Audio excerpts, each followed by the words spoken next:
हम सब के नेता राहुल गांधी जी स्टेज पर तशरीफ ला चुके हैं। न तेरा है न मेरा है, ये हिंदुस्तान सबका है। नहीं समझी गई ये बात तो नुकसान सबका है। जो इसमें मिल गई नदियां वो दिखलाई नहीं देती, महासागर बनाने में मगर एहसान सबका है। बेल्लारी और उसके आसपास कि मौजूद लाखों की आवाम यहां पर आदरणीय राहुल गांधी जी भारत को जोड़ने की मुहिम लेकर के कन्याकुमारी से अपने साथ हजारों लाखों की तादाद में लोगों को लेकर के निकले हैं और ये यात्रा शहर शहर, गली गली, गांव गांव होती हुई कर्नाटक के बेल्लारी शहर में है। मैं आपसे बात करने के लिए आया था, लेकिन तब तक हमारे नेताजी राहुल गांधी जी आ चुके हैं। मैं अपनी वाणी को विराम देता हूं और बस इतना कह रहा हूं कि राहुल गांधी जी की जो ये मुहिम है, इस मुहिम के लिए हिंदुस्तान का एक एक शख्स राहुल गांधी जी के साथ खड़ा है। और कर्नाटक की आवाम, मैं आपसे ये कहना चाहता हूं कि भारतीय जनता पार्टी की सरकार ने, चाहे वो यहां हो या दिल्ली में बैठी हो, पिछले कुछ सालों में इस देश को महंगाई और नफरत के अलावा कुछ भी नहीं दिया है।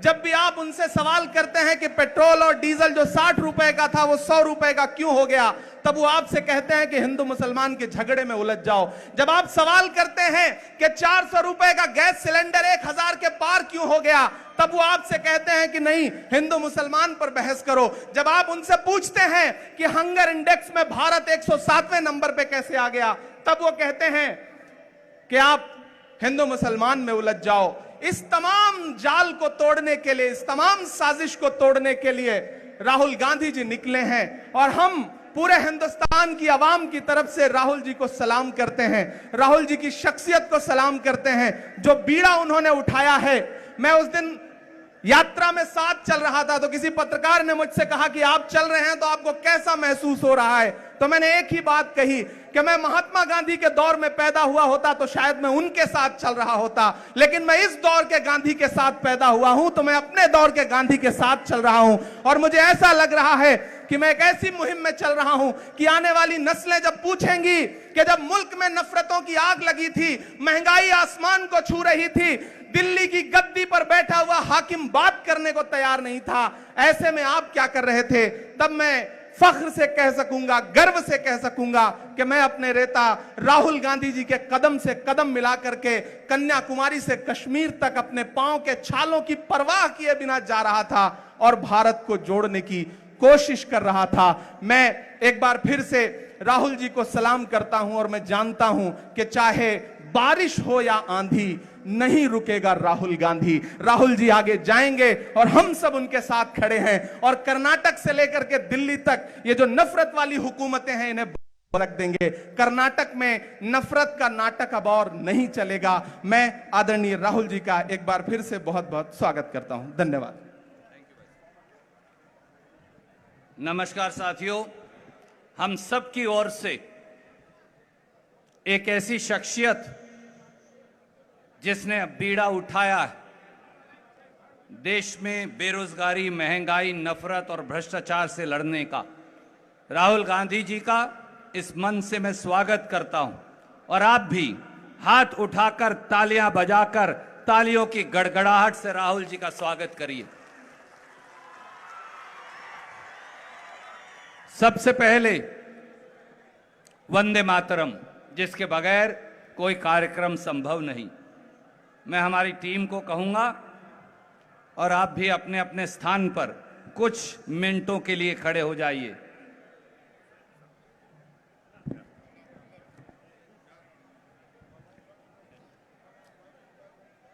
ದಯವಿಟ್ಟು ಎಲ್ಲರೂ ಎದ್ದು ನಿಂತ್ಕೊಳ್ಳಿ. सभागृह सावधान, वंदे मातरम शुरू करेंगे।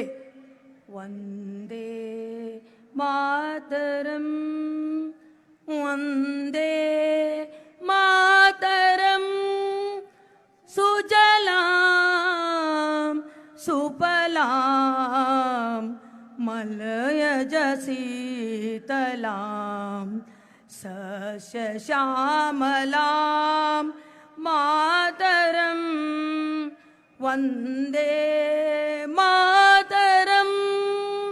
शुभ्र ज्योत्स्ना पुलकितयामिनीं फुल्लकुसुमित द्रुमदलशोभिनीं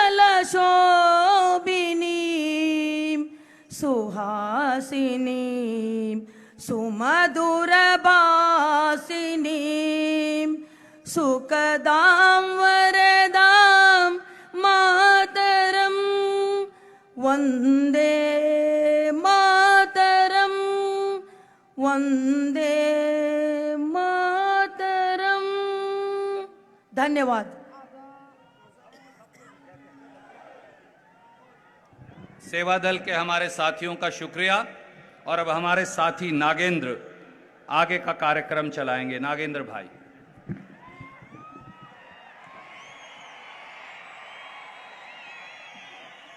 ಮಾನ್ಯ ಶ್ರೀ ಸತೀಶ್ ಜಾರಕಿಹೊಳಿ ಅವರು ಮಾನ್ಯ ರಾಹುಲ್ ಗಾಂಧೀಜಿ ಅವರಿಗೆ ಮಾಲಾರ್ಪಣೆ ಮಾಡಬೇಕಂತೇಳಿ ಕೇಳ್ಕೊತಾ ಇದ್ದೀವಿ.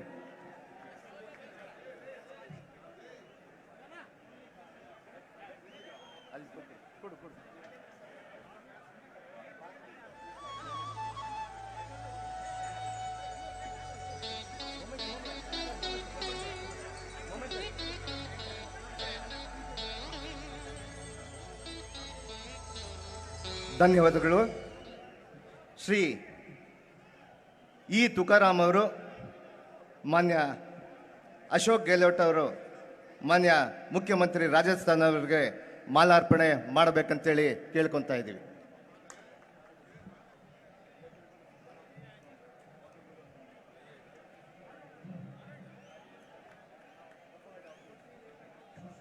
ಮಾನ್ಯ ಶ್ರೀ ಪಿ ಟಿ ಪರಮೇಶ್ವರ್ ನಾಯಕ್ ಅವರು, ಮಾನ್ಯ ಭೂಪೇಶ್ ಬಘೇಲ್ ಅವರ ಮುಖ್ಯಮಂತ್ರಿ ಛತ್ತೀಸ್ಗಢ ಅವರಿಗೆ ಮಾಲಾರ್ಪಣೆ ಮಾಡಬೇಕಂತೇಳಿ ಕೇಳ್ಕೊತಾ ಇದ್ದೀವಿ.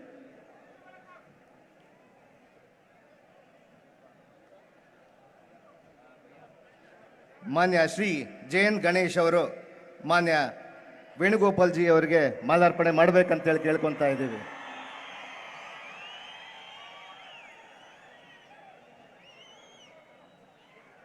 ಮಾನ್ಯ ಶ್ರೀ ನಾಸಿರ್ ಹುಸೇನ್ ಎಂಪಿ ರಾಜ್ಯಸಭಾ, ಮಾನ್ಯ ರಣದೀಪ್ ಸಿಂಗ್ ಸುರ್ಜೇವಾಲಾ ಸಾಹೇಬರಿಗೆ ಮಾಲಾರ್ಪಣೆ ಮಾಡಬೇಕಂತೇಳಿ ಕೇಳ್ಕೊತಾ ಇದ್ದೀವಿ.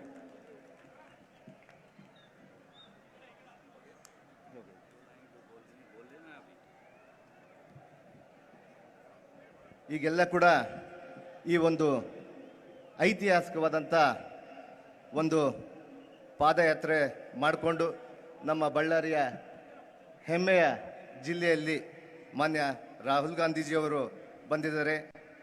ಅವರಿಗೆ ಸ್ವಾಗತವನ್ನು ಹೇಳಿ, ಈಗಾಗಲೇ ಕೂಡ ನಮ್ಮ ನೆಚ್ಚಿನ ನಾಯಕರು ಕನ್ಯಾಕುಮಾರಿಯಿಂದ ಕಾಶ್ಮೀರದವರೆಗೆ ಐತಿಹಾಸಿಕ ಪಾದಯಾತ್ರೆ ಕೈಗೊಂಡಿರುವ ಚಾರಿತ್ರಿಕ ನಾಯಕ ಶ್ರೀ ರಾಹುಲ್ ಗಾಂಧಿಯವರೇ, ಕೆಪಿಸಿಸಿ ಅಧ್ಯಕ್ಷರಾದ ಶ್ರೀ ಡಿ.ಕೆ. ಶಿವಕುಮಾರ್ ಅವರೇ, ಮಾನ್ಯ ವಿಪಕ್ಷ ನಾಯಕರಾದ ಶ್ರೀ ಸಿದ್ದರಾಮಯ್ಯ ಸರ್ ಅವರೇ,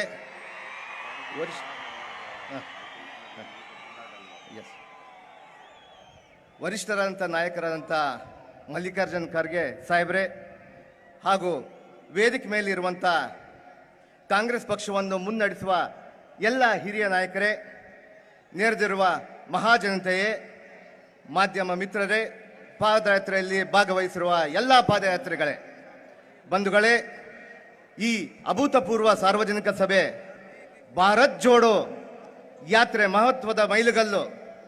ಭಾರತ ಎಂದರೆ ಇದು ಎಂತಹ ಭಾರತ ಆಗಿತ್ತು?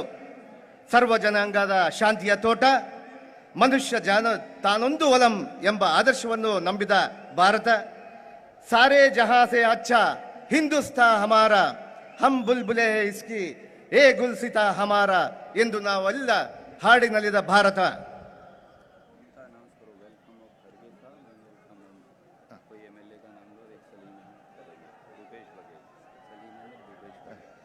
ಈಗಾಗಲೇ ಕೂಡ ಮಾನ್ಯ ವೇದಿಕೆ ಮೇಲೆ ಇರುವಂಥ ನಮ್ಮ ಮುಖ್ಯಮಂತ್ರಿಗಳಾಗಿರುವಂಥ ಭೂಪೇಶ್ ಬಘೇಲ್ ಅವರಿಗೂ ಕೂಡ ಸ್ವಾಗತವನ್ನು ಹೇಳ್ತಾ, ಅದೇ ರೀತಿ ನಮ್ಮ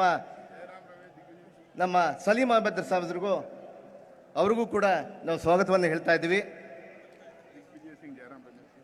ಈಗಾಗಲೇ ಕೂಡ ಈ ಒಂದು ವೇದಿಕೆ ಮೇಲೆ ದಿಗ್ವಿಜಯ್ ಸಿಂಗ್ ಸಾಹೇಬರಿಗೆ ಅವರು ಕೂಡ ವೇದಿಕೆ ಮೇಲೆ ಆಸೀನರಾಗಿದ್ದಾರೆ. ಅದೇ ರೀತಿಯಾಗಿ ಜಯರಾಮ್ ರಮೇಶ್ ಅವರು ಕೂಡ ವೇದಿಕೆ ಮೇಲೆ ಆಸೀನರಾಗಿದ್ದಾರೆ. ಇವರೆಲ್ಲರೂ ಕೂಡ ಸ್ವಾಗತವನ್ನು ಹೇಳ್ತಾ ಇವತ್ತು ಮನುಜ ಮತ ವಿಶ್ವಪಥ ಎಂಬ ವಿಶ್ವ ಮಾನವ ಸಂದೇಶದ ಅದೇ ರೀತಿಯಾಗಿ ಈ ಒಂದು ವೇದಿಕೆಗೆ ಆಗಮಿಸಿರುವಂತಹ ನಮ್ಮ MP ಸಾಹೇಬರಾದಂತಹ DK ಸುರೇಶ್ ಸಾಹೇಬರಿಗೂ ಕೂಡ ನಾವು ವೇದಿಕೆಯಿಂದ ಸ್ವಾಗತವನ್ನು ಮಾಡ್ತಾ ಇದ್ದೀವಿ.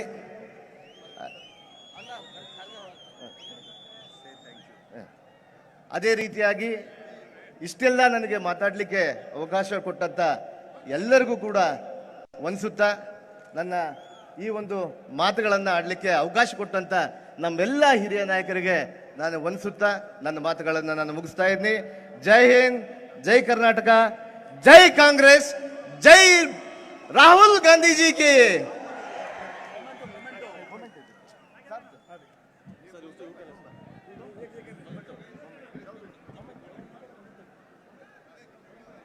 नागेंद्र जी जो बेल्लारी से विधायक हैं वो एक यादगार चिन्ह राहुल जी को देंगे और फिर कार्यक्रम की हम शुरुआत करेंगे।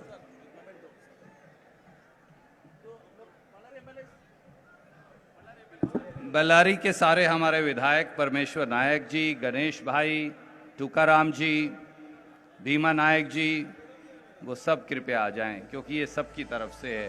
हमारे साथी उग्रप्पा साहब जो पूर्व सांसद हैं,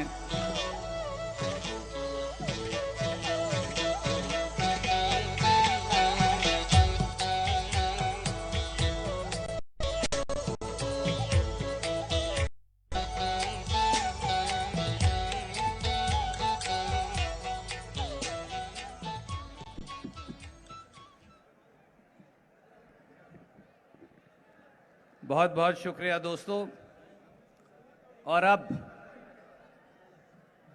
कर्नाटका प्रदेश कांग्रेस कमेटी के चेयरमैन कैंपेन कमेटी पूर्व मंत्री हमारे साथी श्री MB पाटिल जी से मैं अनुरोध करूंगा कि वो अपने स्वागत भाषण से कार्यक्रम की औपचारिक शुरुआत करेंगे। MB पाटिल जी।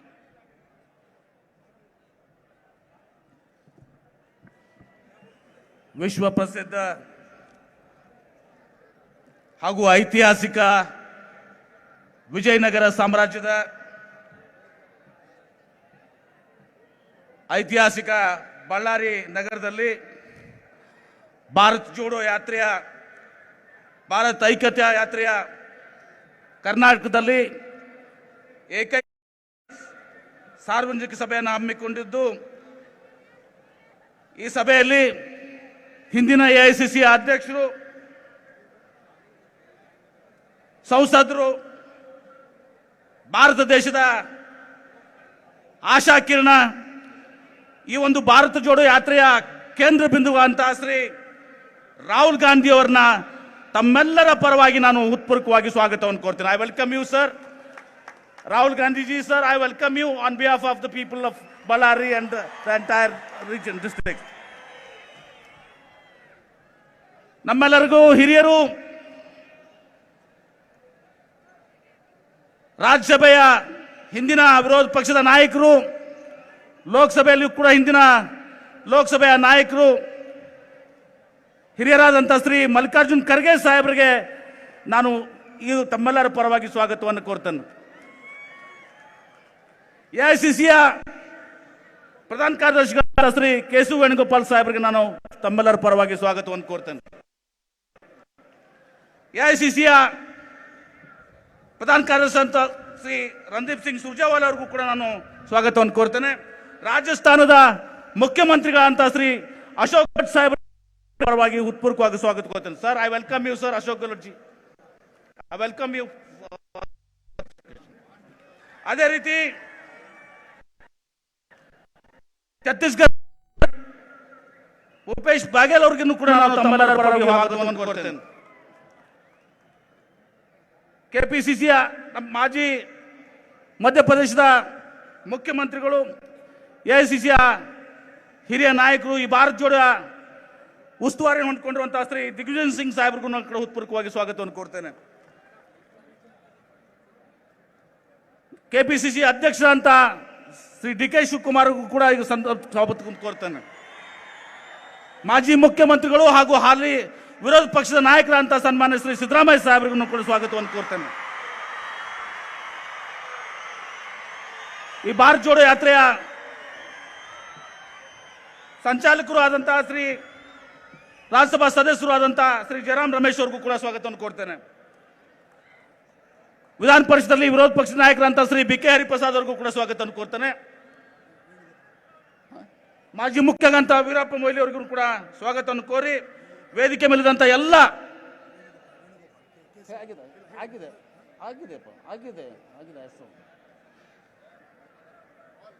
ಮಾಜಿ ಮುಖ್ಯಮಂತ್ರಿ ಅಂತ ಶ್ರೀ ವೀರಪ್ಪ ಮೊಯ್ಲಿ ಅವ್ರಿಗೂ, ಕೆ ಎಚ್ ಮುನಿಯಪ್ಪ ಅವ್ರಿಗೂ, ಡಾಕ್ಟರ್ ಪರಮೇಶ್ವರ್ ಅವ್ರಿಗೆ, ದಿನೇಶ್ ಗುಂಡೂರಾವ್ ಅವ್ರಿಗೆ, ಎಚ್ ಕೆ ಪಾಟೀಲ್ ಅವ್ರಿಗೆ, ಕೆ ಜೆ ಜಾರ್ಜ್ ಅವ್ರಿಗೆ, ಯುವ ಕಾಂಗ್ರೆಸ್ ಅಧ್ಯಕ್ಷರಾದ ಶ್ರೀನಿವಾಸ್ ಅವರಿಗೆ, ಅಲಂ ಭದ್ರಪ್ಪ ಅವ್ರಿಗೆ, ರೇಮನ್ ಕಾರ್ಗ್ ಅವ್ರಿಗೆ, ಶ್ರೀಧರ್ ಬಾಬು ಅವರಿಗೆ, ಎಲ್ಲ ಸಿಡಬ್ಲ್ಯೂಸಿಯ ಸದಸ್ಯರಿಗೆ, ಪಕ್ಷದ ಹಿರಿಯ ಮುಖಂಡರಿಗೆ, ಎಐಸಿಸಿಯ ಕಾರ್ಯದರ್ಶಿಗಳಿಗೆ,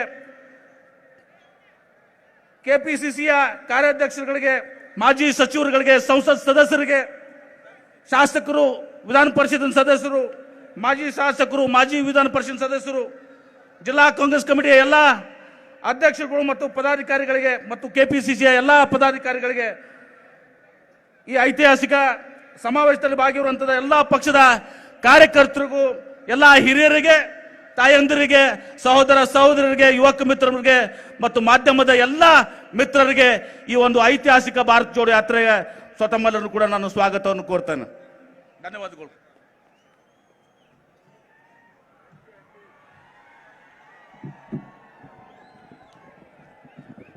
अब मैं बुलाना चाहूंगा इस मंच से छत्तीसगढ़ के हमारे आदरणीय मुख्यमंत्री, जिन्होंने गरीब और किसान के लिए एक नई क्रांति का सूत्रपात किया, श्री राहुल गांधी, श्रीमती सोनिया गांधी जी के सपनों को, कांग्रेस पार्टी के वचनों को साकार कर आदरणीय भूपेश बघेल जी।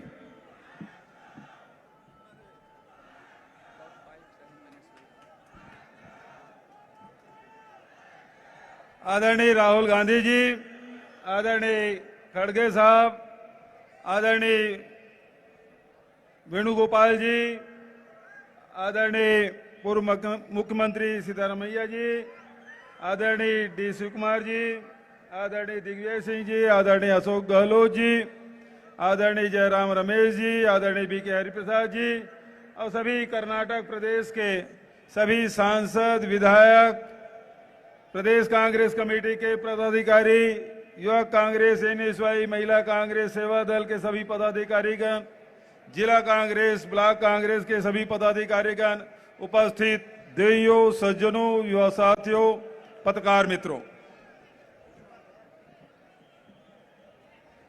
मेरे साथ नारा लगाएंगे? जोड़ो जोड़ो। पीछे से आवाज नहीं आ रही है। जोड़ो जोड़ो राहुल गांधी, राहुल गांधी। आदरणीय साथियों, 3500 किलोमीटर की यात्रा में 1000 किलोमीटर पूरा हो चुका है। 1 महीने और 2 सप्ताह करीब होने जा रहा है। इस दौरान तेज धूप भी निकला, खूब बारिश भी, रास्ते में अनेक अड़चने भी आई, लेकिन कांग्रेस के दीवाने राहुल गांधी जी के नेतृत्व में लगातार आगे बढ़ते जा रहे हैं और जैसे जैसे राहुल गांधी जी के कदम आगे बढ़ रहे हैं, वैसे वैसे देश के मूड बदलते जा रहा है। उदयपुर चिंतन शिविर में तय किया गया था कि पद यात्रा करना है, भारत जोड़ो यात्रा करना है। क्यों करना है कि आज लोकसभा में मीडिया में सत्ताधारी लोगों के बीच कभी जनता की बात नहीं होती, इसलिए सीधा जनता के बीच में जाना है। चाहे वो महंगाई का मुद्दा हो, चाहे बेरोजगारी का मुद्दा, चाहे समाज में विभिन्न जातियों धर्मों के बीच में राजनीतिक लाभ लेने के लिए जो खाई पैदा किया जा रहा है, उसे पाटने के लिए ये पद यात्रा बहुत जरूरी है। और आदरणीय साथियों, इस देश का इतिहास है, जब जब समाज में, देश में ऐसी परिस्थिति हुई, अनेक लोगों ने पद यात्रा की है। चाहे अगस्त मुनि उत्तर से दक्षिण आए हो, चाहे आदि गुरु शंकराचार्य दक्षिण से उत्तर गए हो, चाहे स्वामी विवेकानंद जी की यात्रा हो, चाहे आजादी के लड़ाई में महात्मा गांधी और विनोबा भावे जी के भूदान यात्रा हो, इसका प्रभाव समाज पे पड़ा है, देश पे पड़ा है। और आज राहुल गांधी जी पद यात्रा कर रहे हैं भारत जोड़ने के लिए। कई लोग सवाल करते हैं, भारत तो जुड़ा हुआ है, देश की सीमाओं तक के सीमित नहीं है। नेहरू जी ने कहा था, इस देश के असंख्य लोग जो यहां निवास करते हैं वही भारत माता है, और उसी को जोड़ने के लिए राहुल गांधी जी निकले हैं। एक एक व्यक्ति को सम्मान सहित जीने का अधिकार मिलना चाहिए, चाहे वो किसान हो, मजदूर हो, नौजवान हो, चाहे माताएं हो या बेटियां हो, सबको यह अधिकार मिले। और यही कारण है कि राहुल जी बिना थके, बिना रुके लगातार चल रहे हैं। मैं बहुत ज्यादा देर नहीं रहना चाहता, लेकिन एक दो बात आपसे छत्तीसगढ़ के बारे में कहना चाहता हूं। राहुल गांधी जी 2018 के चुनाव में छत्तीसगढ़ आए, उन्होंने कहा कि हर व्यक्ति को लगना चाहिए कि सरकार हमारी सरकार है, चाहे वो किसान हो, चाहे आदिवासी हो, मजदूर हो, चाहे अनुसूचित जाति के हो, महिलाएं हो, नौजवान हो, सबको लगना चाहिए कि हमारी सरकार है। और यही कारण है कि छत्तीसगढ़ में आज राहुल गांधी जी के निर्देश पर किसानों के ऋण माफी, 2500 रुपये क्विंटल से अधिक की धान की कीमत, गन्ने की कीमत भी देश में सर्वाधिक, मक्का के खरीदी, मिलेट्स की खरीदी, गोधन न्याय योजना, भूमिहीन श्रमिक न्याय योजना, ये सारी योजनाएं हमने लागू की, जिसके कारण से आज जिस कारण से पद यात्रा की जा रही है, आर्थिक मंदी से लोग जूझ रहे हैं, छत्तीसगढ़ में आर्थिक मंदी का प्रभाव नहीं पड़ा है।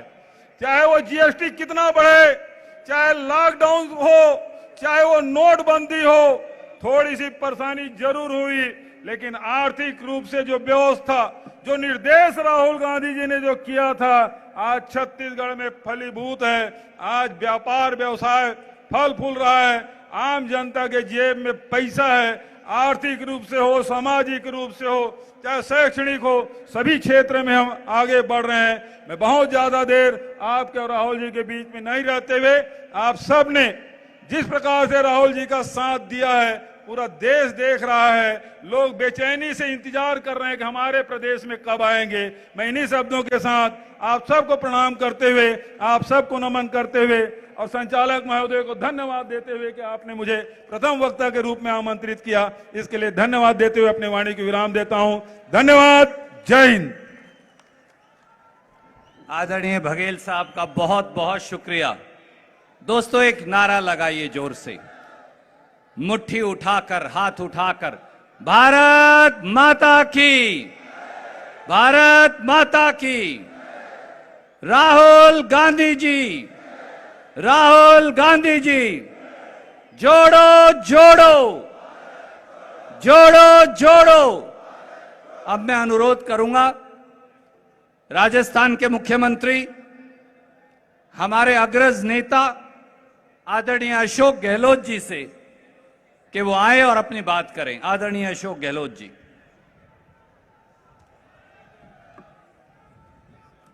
हमारे महबूब नेता आदरणीय राहुल गांधी जी, आदरणीय मल्लिकार्जुन खड़गे साहब, केसी वेणुगोपाल जी, भूपेश बघेल जी, रणदीप सुरजेवाला जी, दिग्विजय सिंह जी, DK शिव कुमार जी, आदरणीय सिद्धरमैया जी, जयराम रमेश जी, वीरप्पा मोदी जी, नासिर हुसैन साहब, BK हरिप्रसाद जी, BV श्रीनिवास जी, नीता डिसूजा जी, सम्मानित मंच उपस्थित बुजुर्गों, भाई और बहनों, नौजवान साथियों,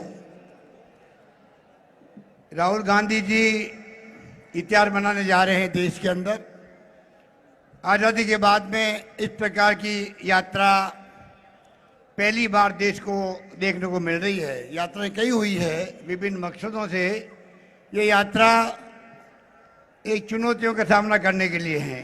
चुनौतियां हैं फासिस्टी ताकतों की, सांप्रदायिक ताकतों की, जिन्होंने देश को बर्बाद करने के लिए जो कदम उठाए हुए हैं उनकी हम निंदा करते हैं। संविधान की धज्जियां उड़ रही है, लोकतंत्र खतरे के अंदर है, महंगाई बेरोजगारी की मार आम आदमी पे पड़ी हुई है। इस माहौल के अंदर राहुल गांधी जी का जो संदेश है वो देश के कोने कोने में पहुंच रहा है। ये भावना राहुल गांधी जी जो प्रकट कर रहे हैं रास्ते के अंदर, उसका चिंतन हो रहा, मनन हो रहा कि वास्तव में देश की दिशा में जा रहा है, किसी को नहीं मालूम किस दिशा में जाएगा। वो बहुत बड़ी चुनौती हमारे सामने है और लोग समझ गए हैं इन चालों को, जिन चालों के माध्यम से यूपीए गवर्नमेंट को बदनाम करके इन्होंने सत्ता हासिल करी है। ना लोकपाल आ पाया, ना काला धन आ पाया। जिस रूप में यूपीए गवर्नमेंट बनी थी पहली बार आज़ादी के बाद में, अधिकार आधारित युग की शुरुआत हुई, पार्लियामेंट में कानून बनाए गए। डॉक्टर मनमोहन सिंह जी ने, सोनिया गांधी जी ने, चाहे वो राइट टू इंफॉर्मेशन हो, महात्मा गांधी नरेगा हो, राइट टू एजुकेशन हो, फूड सिक्योरिटी एक्ट हो, तमाम कानून बनाए गए हैं। कानून बना के अधिकार पब्लिक को देने का काम शुरू किया, अर्थव्यवस्था को मजबूत किया, चौमुखी विकास किया, लोक कल्याणकारी योजना लेके आए, सोशल सिक्योरिटी के ताना बाना बुना, पर जिस प्रकार बदनाम करके ये लोग सत्ता में आए हैं, ध्रुवीकरण करके। धर्म के नाम पर, जाति के नाम पर राजनीति करना बहुत आसान होता है, पर देश का नवनिर्माण करने के लिए पंडित जवाहरलाल नेहरू जैसी सोच चाहिए। जो आज़ादी मिलते ही किस प्रकार से उन्होंने आधारभूत ढांचा तैयार किया देश के अंदर, बड़े बड़े बांध बनाए किसानों के लिए, बिजली उत्पादन करी, कारखाने लगाए, संस्थाएं बनाई, IIT, IIM, IIIT अब बनी है जाकर के। पर जिस प्रकार उन्होंने शुरुआत करी थी संस्थाओं की, आज उस पर देश खड़ा है, आत्मनिर्भर बना है। जिस प्रकार से ये लोग जो ताना बाना बुन रहे हैं, आज पूरे मुल्क में माहौल बना है तनाव का, हिंसा का, सांप्रदायिकता का, वो देश बर्दाश्त नहीं कर पाएगा, एफोर्ड नहीं कर पाएगा। मेरा मानना है कि जो राहुल गांधी का संदेश है, आपस में भाईचारा हो, सभी जातियों में, सभी वर्गों में, सभी धर्मों के अंदर प्यार मोहब्बत की राजनीति हो, सद्भावना का माहौल बने, हिंसा का कोई स्थान नहीं हो, ये माहौल बनाने की आज आवश्यकता है, जिसके लिए राहुल गांधी जी निकल पड़े हैं और कारवां चल पड़ा है। आप सोचिएगा 1000 किलोमीटर 3500 किलोमीटर में से पूरा कर लिया है, जिस जज्बे के साथ में, हिम्मत के साथ में, हौसले के साथ में है। पर जब तक कमिटमेंट नहीं हो देश के साथ में, देशवासियों के साथ में, तब तक ये संभव नहीं होता है। राहुल गांधी का कमिटमेंट देशवासियों के साथ में है, देश के गरीबों को, दलितों को, पिछड़ों के साथ में है, किसानों के साथ में है, मजदूरों के साथ में है। इसलिए जाकर के संभव हुआ है। इतनी लंबी संघर्षमय यात्रा, बहुत टफ यात्रा है ये, जो साधु संत दौरा करते हैं, यात्राएं करते हैं, वो भी विश्राम लेते रास्ते के अंदर। पर जिस प्रकार की यात्रा शुरू की गई है, 25 किलोमीटर प्रतिदिन चलना, मैं समझता हूँ आज तक ऐसी यात्रा कोई हुई नहीं होगी। इस प्रकार के माहौल में राहुल गांधी जी चिंता कर रहे हैं देश की, देश बचाने की, देश को एक व अखंड रखने के लिए, जिसके लिए इंदिरा गांधी जी ने जान दे दी अपनी, पे खालिस्तान नहीं बनने दिया। राजीव गांधी शहीद हो गए, इस उपमहाद्वीप की शांति स्थापित करते करते आज राहुल गांधी चाहते हैं कि देश एक रहे, अखंड रहे, आपस में भाईचारा बने। इसलिए बहुत बड़ा संदेश लेके यात्रा शुरू हुई है। मैं आपको कहना चाहूँगा इस मुबारक मौके पर, इतनी बड़ी तादाद में आप लोग पधारे हो, चाहे चेन्नई हो, चाहे वो केरला हो, चाहे वो कर्नाटका हो, इतिहास बनाया आप कर्नाटक वालों ने भी। चिकमंगलुरु में इंदिरा जी चुनाव लड़ी थी, हम भी आए थे यहाँ पर बचपन में कार्यकर्ता के रूप में। बेलारी में सोनिया गांधी चुनाव लड़ी थी, वो भी इतिहास बना था। तो कर्नाटक ने हमेशा करवट ली है राजनीति के अंदर, और मैं उम्मीद करता हूँ कि ये यात्रा भी शुभ होगी। आने वाले वक्त में कर्नाटक में सरकार बनेगी कांग्रेस की। राहुल गांधी को संदेश को आप घर घर पहुंचाएंगे और बदलाव पूरे मुल्क में होगा। उसकी शुरुआत भी चाहे वो चेन्नई हो, केरला हो, कर्नाटक हो, अन्य राज्य भी आएंगे रास्ते के अंदर। तो मैं कह सकता हूं कि राहुल जी के संदेश को आम लोग, हर वर्ग के लोग आत्मसात कर रहे हैं। यही हमारी बहुत बड़ी ताकत है। यही बात कहता मैं अपनी बात समाप्त करता हूं। धन्यवाद। जय हिंद। धन्यवाद। आदरणीय गहलोत साहब का बहुत बहुत शुक्रिया। साथियों, एक नारा फिर लगा दीजिए, जोड़ो जोड़ो, जोड़ो जोड़ो। जो बाएं हाथ को साथी खड़े हैं वो भी जोड़ो जोड़ो। बहुत शुक्रिया। सीने के टूटी हुई कश्ती का हुनर देख रहे हैं, साहिल पे खड़े लोग इधर देख रहे हैं, तुम पांव के छालों को फकत देख रहे हो, हम और भी आगे का सफर देख रहे हैं। इन्हीं शब्दों के साथ कल्याण कर्नाटका के और कर्नाटक और देश के अग्रज नेता, हम सब के प्यारे, जिन्होंने एक लंबी लड़ाई इस इलाके के लिए लड़ी, जो देश के विपक्ष के नेता हैं, आदरणीय मल्लिकार्जुन खड़गे जी को मैं अनुरोध करूंगा कि वो आए और अपनी बात करें। आदरणीय खड़गे साहब।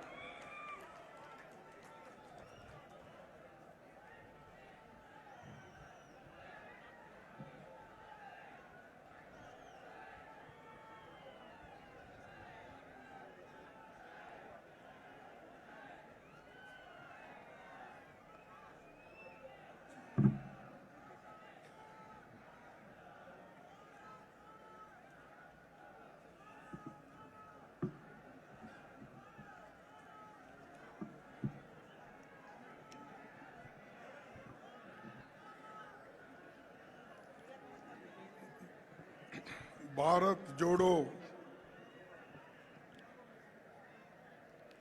ಈ ಒಂದು ಕಾರ್ಯಕ್ರಮವನ್ನ ನಮ್ಮ ನಾಯಕರು ಹಾಗೂ ಕಾಂಗ್ರೆಸ್ ಪಕ್ಷದ ಮಾಜಿ ಅಧ್ಯಕ್ಷರಾದ ಶ್ರೀ ರಾಹುಲ್ ಗಾಂಧೀಜಿ ಅವರೇ,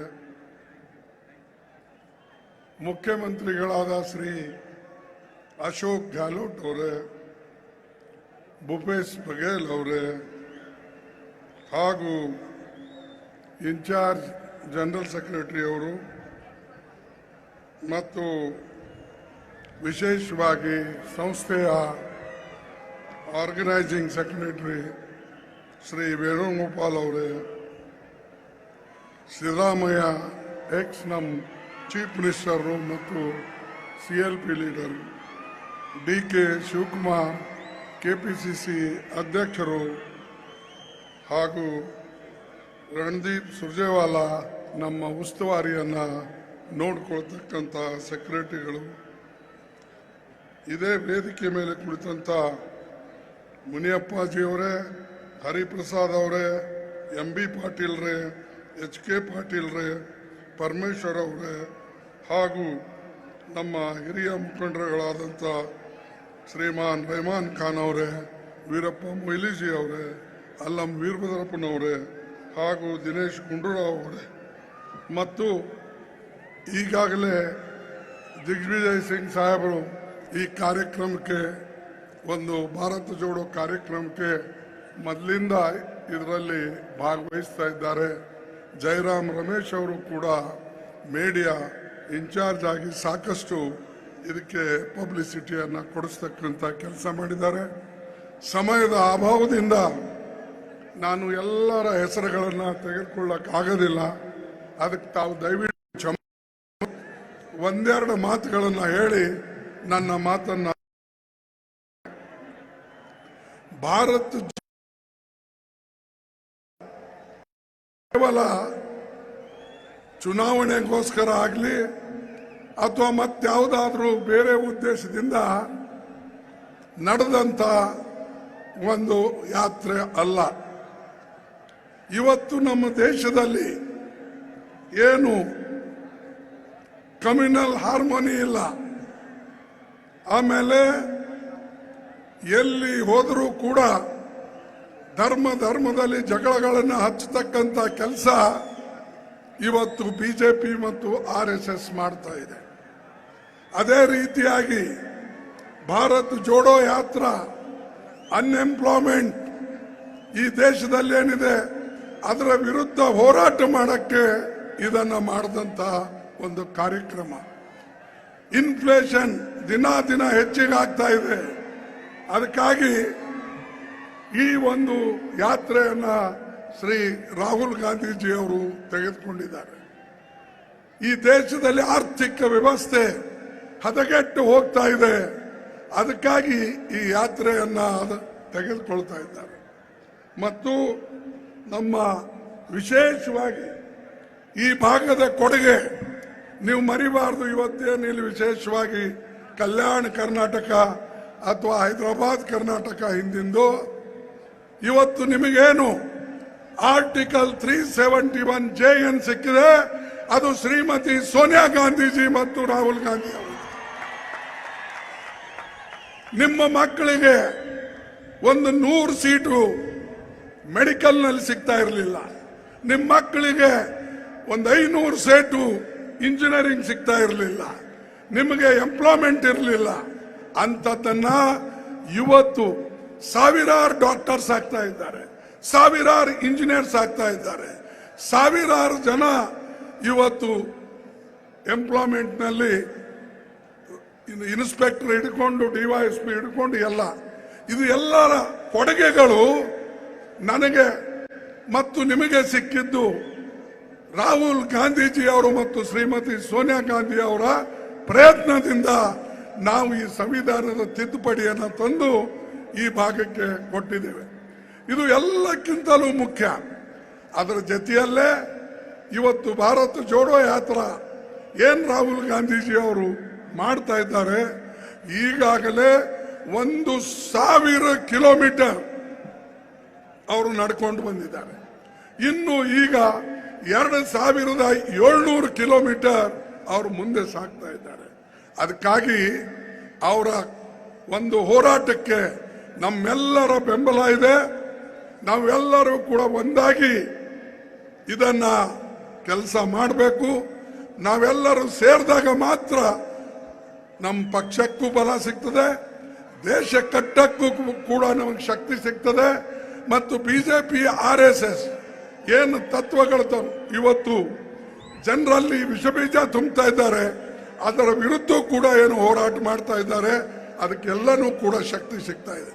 ಅದಕ್ಕಾಗಿ ಇಷ್ಟು ಮಾತ್ರ ನಿಮಗೆ ಕೇಳ್ತೇನೆ, ತಾವೆಲ್ಲರೂ ಒಂದು ಒಕ್ಕಟ್ಟಾಗಿ ಕರ್ನಾಟಕ ರಾಜ್ಯದಲ್ಲೂ ಕೂಡ ಪುನಃ ಸರ್ಕಾರ ಬರ್ತಕ್ಕಂಥದ್ದು ನೀವು ಮಾಡಬೇಕು ಅನ್ನತಕ್ಕಂಥದ್ದು ಇದೇ ಕೊಡುಗೆ ನೀವು ಕೊಡಬೇಕು. ಆವಾಗ ಮಾತ್ರ ನಮಗೊಂದು ಒಳ್ಳೆ ಶಕ್ತಿ ಬರ್ತದೆ. ಈ ಕೆಟ್ಟ ಸರ್ಕಾರ ಬಿಜೆಪಿ ಸರ್ಕಾರ ಈ ರಾಜ್ಯದಲ್ಲಿದೆ, ಕಮಿಷನ್ ಸರ್ಕಾರ ಈ ರಾಜ್ಯದಲ್ಲಿದೆ.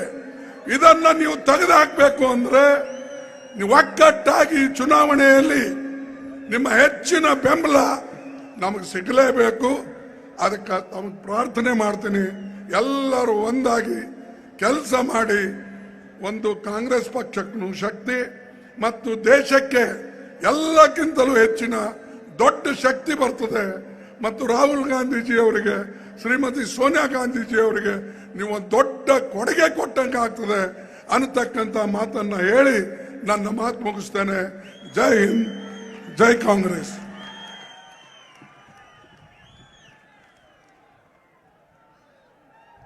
आदरणीय खड़गे साहब का बहुत बहुत शुक्रिया। साथियों फिर तैयार हो जाइए।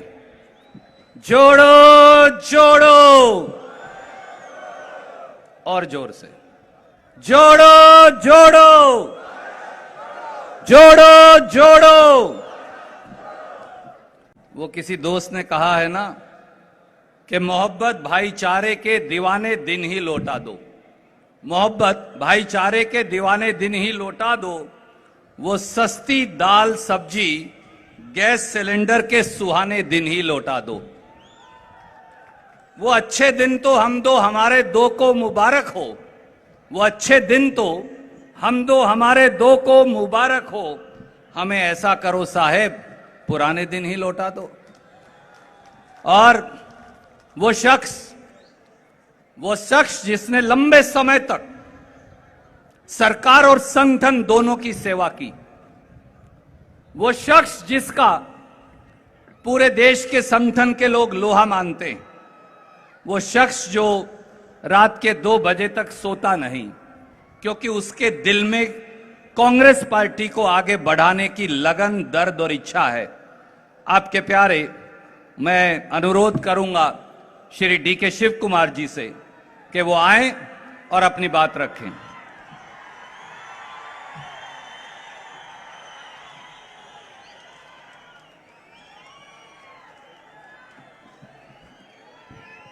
जोड़ो जोड़ो, जोड़ो जोड़ो। ಕಾಶ್ಮೀರವರೆಗೂ ಕೇಳಬೇಕು, 1000 ಕಿಲೋಮೀಟರ್ ಆಗಿದೆ, ಅಲ್ಲಿವರೆಗೂ ಮುಟ್ಬೇಕಲ್ಲ. ಇನ್ನೊಂದ್ಸತಿ ಜೋಡೋ ಜೋಡೋ. ಬಂಧುಗಳೇ, ವೇದಿಕೆಯಲ್ಲಿರುವಂತ ನಮ್ಮ ನಾಯಕರಾದಂತ ರಾಹುಲ್ ಗಾಂಧಿ ಅವರೇ, ನಮ್ಮ ವಿರೋಧ ಪಕ್ಷದ ನಾಯಕರಾದಂತ ಮಲ್ಲಿಕಾರ್ಜುನ್ ಖರ್ಗೆ ಅವರೇ, ಕರ್ನಾಟಕ ರಾಜ್ಯದ ವಿರೋಧ ಪಕ್ಷದ ನಾಯಕರಾದಂತ ಸಿದ್ದರಾಮಯ್ಯ ಅವರೇ,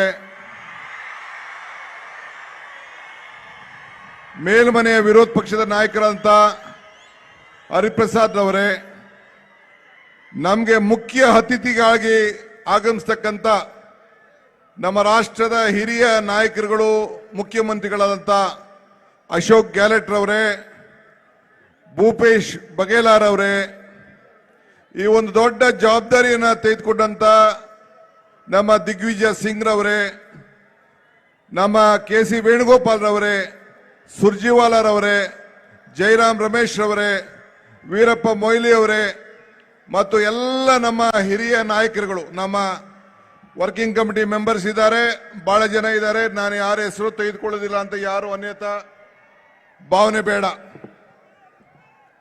ಇಂದು ನಾನು ಯಾವಾಗಲೂ ಒಂದು ಮಾತು ಹೇಳ್ತಾ ಇರ್ತೀನಿ, ಕಾಂಗ್ರೆಸ್ ಶಕ್ತಿ ಈ ದೇಶದ ಶಕ್ತಿ, ಕಾಂಗ್ರೆಸ್ ಇತಿಹಾಸ ಈ ದೇಶದ ಇತಿಹಾಸ. ಈ ಕಾಂಗ್ರೆಸ್ ಪಕ್ಷ ಇತಿಹಾಸ ಯಾವ ರೀತಿ ಮಾಡ್ತಾ ಇದೆ ಅನ್ನೋದಕ್ಕೆ ಇವತ್ತು ನೀವೆಲ್ಲ ಆಗ್ತಾ ಇರುವಂತ ಹೆಜ್ಜೆ ಸಾಕ್ಷಿ. ಶ್ರೀಮತಿ ಸೋನಿಯಾ ಗಾಂಧಿ ಅವರು ನನ್ನನ್ನ, ರಾಹುಲ್ ಗಾಂಧಿ ಅವರು ಎಲ್ಲ ಸೇರಿ ಚರ್ಚೆ ಮಾಡಿ ನಮ್ಮ ರಾಜ್ಯದ ಎಲ್ಲ ನಾಯಕರನ್ನ ವಿಶ್ವಾಸಕ್ಕೆ ತೆಗೆದುಕೊಂಡು ನನ್ನನ್ನ ಕರ್ನಾಟಕ ಪ್ರದೇಶ ಕಾಂಗ್ರೆಸ್ ಸಮಿತಿಯ ಅಧ್ಯಕ್ಷರಾಗಿ ಬಹಳ ಕಷ್ಟ ಕಾಲದಲ್ಲಿ ನೇಮಕವನ್ನು ಮಾಡಿದ್ರು. ನಾನು ನಿದ್ರೆ ಮಾಡಲಿಲ್ಲ.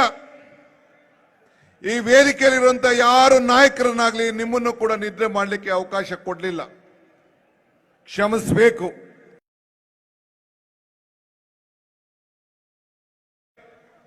ಕರ್ನಾಟಕ ರಾಜ್ಯವನ್ನು ನೋಡ್ತಾ ಇದೆ. ಈ ರಾಜ್ಯದಲ್ಲಿ ಒಂದು ಉತ್ತಮವಾದಂತ ಆಡಳಿತ ಸರ್ಕಾರವನ್ನು ಕೊಡಬೇಕು ಅನ್ನೋ ದೃಷ್ಟಿಯಿಂದ ಇಡೀ ದೇಶ ನಿಮ್ಮನ್ನ ಕಾಯ್ತಾ ಇದೆ.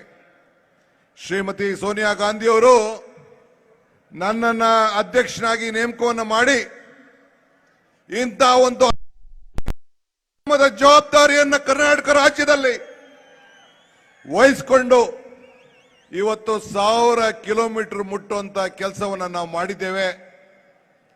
ಮೇಕೆದಾಟ್ ಪಾದಯಾತ್ರೆಗೆ ಬಂದು ಹೆಜ್ಜೆ ಹಾಕಿದ್ರಿ, ಫ್ರೀಡಂ ಮಾರ್ಚ್ ಪಾದಯಾತ್ರೆಗೆ ಬಂದು ಹೆಜ್ಜೆ ಹಾಕಿದ್ರಿ. ಇವತ್ತು ಭಾರತ್ ಜೋಡೋ ಭಾರತ್ ಐಕ್ಯತೆಯ ಯಾತ್ರೆಯಲ್ಲಿ ಹೆಜ್ಜೆ ಹಾಕ್ತಾ ಇದ್ದೀರಿ. ಇವತ್ತು ನನಗೆ ಈ ಕಳೆದ 2 ವರ್ಷದಿಂದ ಸಾಕಾರ ಮಾಡಿದಂತ ಎಲ್ಲ ನಮ್ಮ ನಾಯಕರುಗಳಿಗೆ, ಕಾರ್ಯಕರ್ತರಿಗೆ, ಬೆಂಬಲವಾಗಿ ನಿಂತ ಎಲ್ಲ ನನ್ನ ಬಂಧು ಭಗಿನಿಯರಿಗೆ, ನನ್ನ ತಾಯಂದಿರಿಗೆ, ಯುವಕರಿಗೆ, ಮಹಿಳೆಯರಿಗೆ, ಸೋದರ ಸೋದರಿಯರಿಗೆ, ವಿದ್ಯಾರ್ಥಿಗಳಿಗೆ, ಮಾಧ್ಯಮದವರೆಗೂ ಸೇರಿಸಿ ನನ್ನ ಸಾಕ್ಷಾಂಗ ನಮಸ್ಕಾರಗಳನ್ನ ಈ ಸಂದರ್ಭದಲ್ಲಿ ಸ್ಲಿಪ್ಗೆ ನಾನು ಬಯಸ್ತಾ ಇದ್ದೇನೆ. ಬಂಧುಗಳೇ, ಈ ಒಂದು ಐತಿಹಾಸಿಕ ಯಾತ್ರೆಗೆ ನಮ್ಮ ಕಾಂಗ್ರೆಸ್ ಪಕ್ಷದ ಅಧ್ಯಕ್ಷರಾದಂತ ನಮ್ಮ ತಾಯಿ ಶ್ರೀಮತಿ ಸೋನಿಯಾ ಗಾಂಧಿಯವರು ಬಂದು ಈ ಕರ್ನಾಟಕದ ನೆಲದಲ್ಲಿ 3 ದಿನ ತಂಗಿದ್ದು ದಸರಾ ಹಬ್ಬದ ಆಚರಣೆಯನ್ನ ಒಂದು ಕುಗ್ರಾಮದ ದೇವಸ್ಥಾನಕ್ಕೆ ಹೋಗಿ ಅಲ್ಲಿ ದಸರಾ ಆಚರಣೆಯನ್ನು ಮಾಡಿ ಈ ರಾಜ್ಯದಲ್ಲಿ ಬಂದು ಅರ್ಧ ದಿನಗಳ ಕಾಲ ಪಾದಯಾತ್ರೆಯಲ್ಲಿ ಪಾಲ್ಗೊಂಡು ನಮಗೆಲ್ಲ ಶಕ್ತಿ ಕೊಟ್ಟು ಆ ದುರ್ಗಾ ದೇವತೆ ರೀತಿಯಲ್ಲಿ ನಮಗೆ ಆಶೀರ್ವಾದನ ಮಾಡಿ ಹೋಗಿದ್ದಾರೆ. ಅದೊಂದು ಐತಿಹಾಸಿಕವಾದಂತ ಹೆಜ್ಜೆ. ಜನರ ದುಃಖವನ್ನ ದೂರ ಮಾಡುವಂತ ದುರ್ಗಾ ದೇವಿಯ ರೀತಿಯಲ್ಲಿ ಆ ತಾಯಿ ನಮಗೆ ಆಶೀರ್ವಾದನ ಮಾಡಿ ಹೋಗಿದ್ದಾರೆ. ಇವತ್ತು ನಡೀತಾ ಇದೆ. ಇವತ್ತು ರಾಹುಲ್ ಗಾಂಧಿಯವರು ಈ ಯಾತ್ರೆಯ ಜವಾಬ್ದಾರಿಯನ್ನ ತೆಗೆದುಕೊಂಡಿದ್ದಾರೆ. ಸೋನಿಯಾ ಗಾಂಧಿಯವರ ಮುಖಂಡತ್ವದಲ್ಲಿ ನಾವು ಉದಯಪುರ್ನಲ್ಲಿ ಈ ಗೋಷ್ಠಿಯನ್ನು ನಾವು ಮಾಡಿದೋ. ಎಂತ ಗಳಿಗೆ, ಬುದ್ಧ ಬಸವನು ಮನ ಬಿಟ್ಟ ಗಳಿಗೆಯಲ್ಲಿ, ಯೇಸು ಕ್ರಿಸ್ತನು ಶಿಲುಬೆಗೇರಿದ ಗಳಿಗೆಯಲ್ಲಿ, ಪೈಗಂಬರ್ ದಿವ್ಯವಾಣಿದ ಕೇಳಿದ ಗಳಿಗೆಯಲ್ಲಿ, ಭೀಮಾಬಾಯಿರವರು ಬಾಬಾ ಸಾಹೇಬ್ ಅಂಬೇಡ್ಕರ್ ಅವರಿಗೆ ಜನ್ಮ ಕೊಟ್ಟಂತ ಗಳಿಗೆಯಲ್ಲಿ, ಮಹಾತ್ಮ ಗಾಂಧೀಜಿಯವರು ಕಾಂಗ್ರೆಸ್ನ ನಾಯಕತ್ವ ವಹಿಸಿದ ಗಳಿಗೆಯಲ್ಲಿ, ಶ್ರೀಮತಿ ಸೋನಿಯಾ ಗಾಂಧಿಯವರು ಈ ದೇಶದ ಪ್ರಧಾನಮಂತ್ರಿ ಸ್ಥಾನ ತ್ಯಾಗ ಮಾಡಿ ಮನಮೋಹನ್ ಸಿಂಗ್ ಅವರಿಗೆ ವಹಿಸಿದ ಗಳಿಗೆಯಲ್ಲಿ ಈ ಯಾತ್ರೆ ಇವತ್ತು ಪ್ರಾರಂಭ ಆಗಿದೆ. ಎಷ್ಟು ಯಶಸ್ಸು, ಎಂಥ ಸಂಭ್ರಮ. ರಾಹುಲ್ ಗಾಂಧಿಯವರು ಪಾದಯಾತ್ರೆಗೆ ಕಾಶ್ಮೀರಿಂದ ಕನ್ಯಾಕುಮಾರಿವರೆಗೂ ಹೆಜ್ಜೆಗಳೆಲ್ಲ ಮಾಲೆಯನ್ನ ಹಾಕ್ತಾ ಇದ್ದೀರಿ. ನಮ್ಮ ರಾಜ್ಯದ ಪಾಲಿಗೆ ಇದೊಂದು ಸುವರ್ಣ ಅವಕಾಶ. ಈಗಾಗಲೇ ನಾನು ಹೇಳ್ದಂಗೆ 100 ಅಲ್ಲ, 100ಕ್ಕೋ 1000 ಈ ಹೆಜ್ಜೆ ಕರ್ನಾಟಕ ರಾಜ್ಯದಲ್ಲಿ 150 ಸೀಟು ಬರಲಿಕ್ಕೆ ಅವಕಾಶ ಆಗ್ತಾ ಇದೆ ಅನ್ನೋ ಮಾತನ್ನ ಈ ಸಂದರ್ಭದಲ್ಲಿ ಹೇಳಲಿಕ್ಕೆ ನಾನು ಬಯಸ್ತಾ ಇದ್ದೇನೆ. ಇದು ಕೇವಲ ಪಾದಯಾತ್ರೆ ಅಲ್ಲ, ಇದೊಂದು ಆಂದೋಲನ, ಇದೊಂದು ಕ್ರಾಂತಿ. ರಾಹುಲ್ ಗಾಂಧಿಯವರು ಪ್ರಧಾನಮಂತ್ರಿ ಆಗಲಿಕ್ಕೆ ಈ ಪಾದಯಾತ್ರೆ ಅಲ್ಲ, ಮಲ್ಲಿಕಾರ್ಜುನ್ ಖರ್ಗೆ ಅವರು ಮುಖ್ಯಮಂತ್ರಿ ಆಗಲಿಕ್ಕೆ ಈ ಪಾದಯಾತ್ರೆ ಅಲ್ಲ, ಸಿದ್ದರಾಮಯ್ಯನವರು ಮುಖ್ಯಮಂತ್ರಿ ಆಗಲಿಕ್ಕೆ ಪಾದಯಾತ್ರೆ ಅಲ್ಲ, ಈ ಡಿ ಕೆ ಶಿವಕುಮಾರ್ ಮುಖ್ಯಮಂತ್ರಿ ಆಗಲಿಕ್ಕೆ ಪಾದಯಾತ್ರೆ ಅಲ್ಲ. ಇದು ಜನರ ನೋವು, ದುಃಖ, ದುಮಾನಗಳನ್ನ ನಿವಾರಣೆ ಮಾಡಲಿಕ್ಕೆ, ಈ ದೇಶವನ್ನ ಒಗ್ಗೂಡಲಿಕ್ಕೆ, ಈ ದೇಶದಲ್ಲಿ ಶಾಂತಿಯ ತೋಟ ನಿರ್ಮಾಣ ಮಾಡಲಿಕ್ಕೆ ಇದನ್ನ ತಾವೆಲ್ಲ ಗಮನದಲ್ಲಿ ಇಟ್ಕೊಂಡಿರಬೇಕು. ನಿಮ್ಮ ಹೆಜ್ಜೆ ಈ ದೇಶಕ್ಕೊಂದು ಕೊಡುಗೆ. ನಿಮ್ಮ ಹೆಜ್ಜೆ ನಿಮ್ಮ ಜೀವನದ ಬದುಕಿನಲ್ಲಿ ಒಂದು ದೊಡ್ಡ ಐತಿಹಾಸಿಕವಾದಂತ ನೆಮ್ಮದಿಯಾದಂತ ಬದುಕನ್ನು ಕೊಡಲಿಕ್ಕೆ ನೀವೆಲ್ಲ ಕಾರಣಕರ್ತರಾಗಿದ್ದೀರಿ. ಆದ್ರಿಂದ ಈ ಹೆಜ್ಜೆ ರೈತರ ಬದುಕು, ಉದ್ಯೋಗದ ಸೃಷ್ಟಿ, ಬೆಲೆ ಏರಿಕೆಯ ನಾಶ, ನಮ್ಮನ್ನೆಲ್ಲ ಶಾಂತಿ ಮೂಡಿಸಲು ಇವತ್ತು ಪ್ರಾರಂಭ ಮಾಡಿದೆ. ಬಡವರ ಕಣ್ಣೀರನ್ನು ಒರೆಸಲು ಈ ಹೆಜ್ಜೆ ಇವತ್ತು ರಾಹುಲ್ ಗಾಂಧಿ ಅವರ ಮುಖಂಡತ್ವದಲ್ಲಿ ನೀವೆಲ್ಲ ಆಗ್ತಾ ಇದ್ದೀರಿ. ಕುವೆಂಪುರವರ ಶಾಂತಿಯ ತೋಟ ಮಾತು ನಾವೆಲ್ಲ ಇಲ್ಲಿ ಸ್ಮರಿಸ್ಕೊಳ್ಳೋದೇ ಒಂದು ದೊಡ್ಡ ಭಾಗ್ಯ. ನನಗೆ ಈ ಅವಕಾಶ, ನಾನು ಯಾವಾಗಲೂ ಒಂದು ಮಾತು ಹೇಳ್ತಾ ಇದ್ದೇನೆ, ಒಂದು ಪುರಂದರದಾಸರು ಒಂದು ಮಾತು, ಇದು ಭಾಗ್ಯ ಇದು ಭಾಗ್ಯ ಇದು ಭಾಗ್ಯವಯ್ಯ, ಪದುಮನಾಭನ ಪಾದ ಭಜನೆ ಪರಮ ಸುಖವಯ್ಯ ಅಂತೇಳಿ. ಹಂಗೆ ನಾನು ಅಧ್ಯಕ್ಷನಾಗಿರುವಂತ ಕಾಲದಲ್ಲಿ ಇಂಥ ಒಂದು ಪವಿತ್ರವಾದಂತ ಭಾಗ್ಯ, ಈ ಕಾರ್ಯಕ್ರಮವನ್ನು ನಡೆಸುವಂತ ಭಾಗ್ಯ ನನಗೆ ಸಿಕ್ತಲ್ಲ. ಇದು ನನ್ನ ಭಾಗ್ಯ ನನ್ನ ಭಾಗ್ಯ ನನ್ನ ಭಾಗ್ಯ ಅಂತೇಳಿ ನಾನು ಭಾವಿಸಿದ್ದೇನೆ. ಬಂಧುಗಳೇ, ಬಸವಣ್ಣವರು ನಿರ್ಮಾಣ ಮಾಡಿದಂತ ಇದೊಂದು ದೊಡ್ಡ ಸಂದೇಶ. ನುಡಿದಂತೆ ನಡಿಬೇಕು, ಕೊಟ್ಟ ಮಾತನ್ನ ಉಳಿಸ್ಕೊಳ್ಬೇಕು. ಇದೇ ರಾಹುಲ್ ಗಾಂಧಿ ಅವರು ನಮಗೆ ಹೇಳ್ಕೊಡ್ತಾರಂತ ಒಂದು ಪಾಠ. ಬಂಧುಗಳೇ, ನಾನು ಈಗಾಗಲೇ ಹೇಳಿದ್ದೇನೆ, ಈ ಭಾರತದ ಪರವಾಗಿ ಈ ಯಾತ್ರೆ ಭಾರತದ ಘನತೆಗಾಗಿ, ಭಾರತದ ಶಾಂತಿಗಾಗಿ, ಮಾನವೀಯತೆಯ ಸಂಭ್ರಮವನ್ನು ಆಚರಣೆಯನ್ನು ಮಾಡಲಿಕ್ಕೆ ನಾವು ಈ ಯಾತ್ರೆಯನ್ನು ನಾವು ಮಾಡ್ತಾ ಇದ್ದೇವೆ. ಇದು ಕ್ವಿಟ್ ಬಿಜೆಪಿ ಮೂವ್ಮೆಂಟ್ ಅನ್ನೋದನ್ನ ನಾವು ಯಾರು ಕೂಡ ಮರಿಬಾರದು. ಬಿಜೆಪಿಯನ್ನು ತೊಲಗಿಸಬೇಕು, ಬಿಜೆಪಿಯನ್ನು ಕಳಿಸಬೇಕು. ಕರ್ನಾಟಕ ರಾಜ್ಯ 2023 ಎಲೆಕ್ಷನ್ ಏನಿದೆ, ಅಲ್ಲಿಂದ ಈ ದೇಶಕ್ಕೆ ಒಂದು ದೊಡ್ಡ ಶಕ್ತಿಯನ್ನು ಕೊಡಬೇಕು. ಇದಕ್ಕೆ ನೀವೆಲ್ಲ ಕಾರಣಭೂತರಾಗಬೇಕು ಅಂತ ಹೇಳಿ ನಿಮ್ಮಲ್ಲಿ ನಾನು ಪ್ರಾರ್ಥನೆ ಮಾಡ್ತಾ ಇದ್ದೇನೆ. ಈ ಪಾದಯಾತ್ರೆ ನಡೆಯುವಾಗ ಒಂದು ದಿನ ಬಿಟ್ಟು ನನಗೆ ಇಡಿಯವರು ಕರೆಸಿದ್ರು, ಅವತ್ತು ಬಿಟ್ಟು ಎಲ್ಲ ದಿನ ಕೂಡ ಹೆಜ್ಜೆ ಹಾಕಿದ್ದೇನೆ. ರಾಹುಲ್ ಗಾಂಧಿ ಅವರು ಸೋಲಿಗರ ಹತ್ರ ಮಾತಾಡಿದ್ರು, ಆಕ್ಸಿಜನ್ ದುರಂತದಲ್ಲಿ ಸತ್ತವರ ಕುಟುಂಬದವ್ರ ಹತ್ರ ಮಾತಾಡಿದ್ರು, ರೈತ ಹತ್ರ ಮಾತಾಡಿದ್ರು, ನಿರುದ್ಯೋಗಿಗಳ ಹತ್ರ ಮಾತಾಡಿದ್ರು, ಅಂಗನವಾಡಿ ಆಶಾ ಕಾರ್ಯಕರ್ತರು, ಮುನ್ಸಿಪಾಲಿಟಿ ಕೆಲಸ ಮಾಡೋಂಥವ್ರು, ಪರಿಶಿಷ್ಟ ಪಂಗಡದವರು, ಯುವಕರು, ನಿರುದ್ಯೋಗಿಗಳು, ಮಹಿಳೆಯರು, ಪುಟಾಣಿ ಮಕ್ಕಳು ಎಲ್ಲರತ್ರನೂ ಮಾತಾಡಿ ಅವರ ನೋವನ್ನ, ಅವರ ಮುಂದಿನ ಬದುಕನ್ನ, ಅವರ ಕನಸನ್ನ ಮಾತಾಡೋದು. ಒಂದು ವಿಚಾರ ನಿಮ್ಗೆ ಹೇಳಲಿಕ್ಕೆ ನಾನು ಬಯಸ್ತೇನೆ.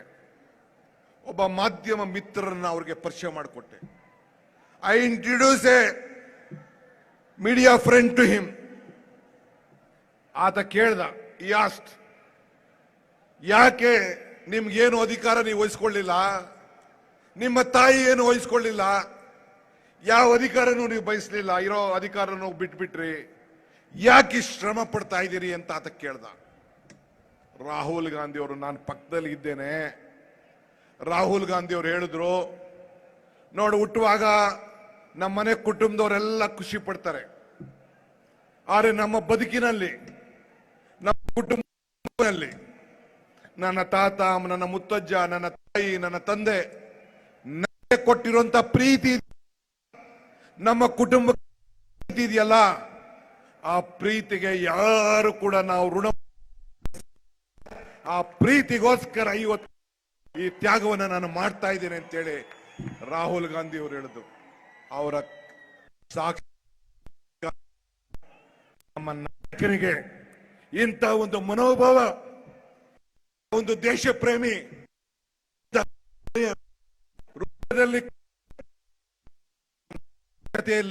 ಕೆಲಸ ನಿಮ್ಗೆ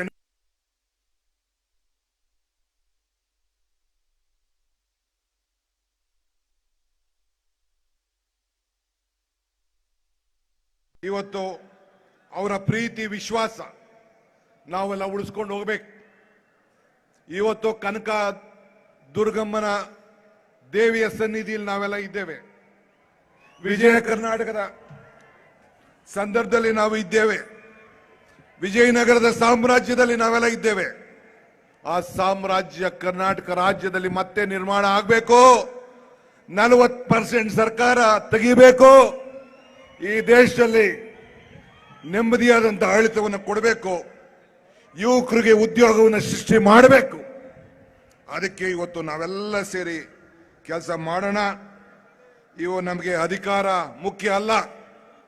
ಹುಟ್ಟುವಾಗ ನಾನು ಆಗಾಗ ಒಂದು ಮಾತು ಹೇಳ್ತಾ ಇರ್ತೇನೆ, ಇದೊಂದು ಇತಿಹಾಸ ಸೃಷ್ಟಿ ಮಾಡಬೇಕು ಅಂತೇಳಿ ಇವತ್ತು ನಮ್ಮ ನಾಯಕರಾದಂಥ ರಾಹುಲ್ ಗಾಂಧಿ ಅವರು ಇವತ್ತು ನಮಗೆ ಒಂದು ಇತಿಹಾಸ, ದೇಶದ ಇತಿಹಾಸ ಯಾವ ಪಾರ್ಟಿಯವರು ಮಾಡಕ್ಕಾಗ್ಲಿಲ್ಲ, ಯಾವ ಪಕ್ಷವರು ಮಾಡಕ್ಕಾಗ್ಲಿಲ್ಲ, ಯಾವ ನಾಯಕರು ಮಾಡಕ್ಕಾಗ್ಲಿಲ್ಲ.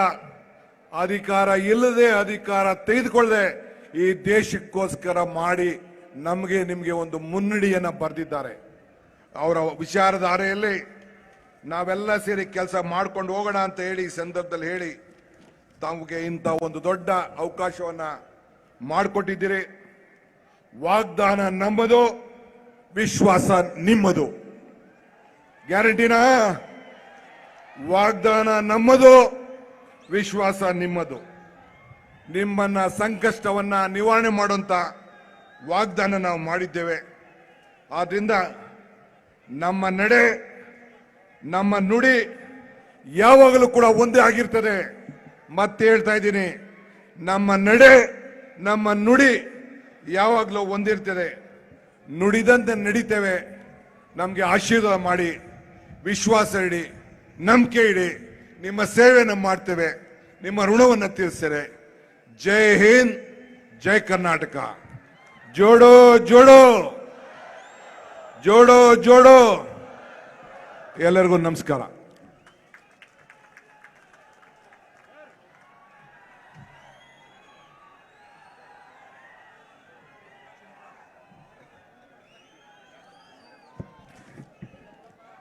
बहुत बहुत शुक्रिया शिव कुमार जी। चराग देख के मेरे मचल रही है हवा, और कई दिनों से बहुत तेज चल रही है हवा।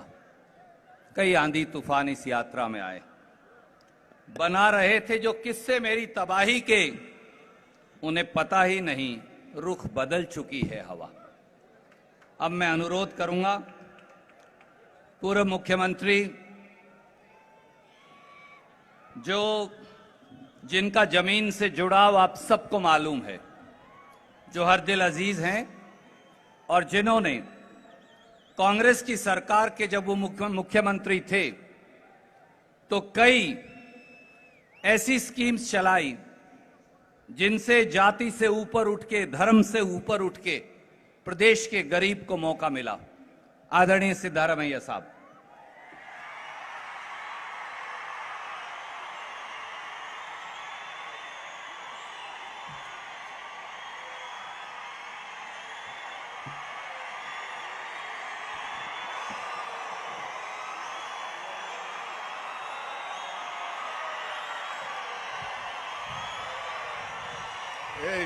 ನಿಲ್ಸಿ ನಿಲ್ಸಿ.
ರಾಜಸ್ಥಾನದ ಮುಖ್ಯಮಂತ್ರಿಗಳಾದಂತ ಅಶೋಕ್ ಗೆಹ್ಲೋಟ್ ಅವರೇ, ಛತ್ತೀಸ್ಗಢದ ಮುಖ್ಯಮಂತ್ರಿ ಆದಂತ ಭೂಪೇಶ್ ಬಘೇಲ್ ಅವರೇ, ಮಾಜಿ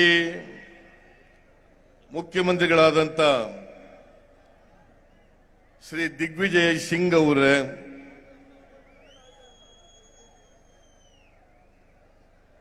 ರಾಜ್ಯಸಭಾ ಸದಸ್ಯರಾದಂತ ಹಾಗೂ ಮಾಧ್ಯಮದ ಮುಖ್ಯಸ್ಥರಾದಂಥ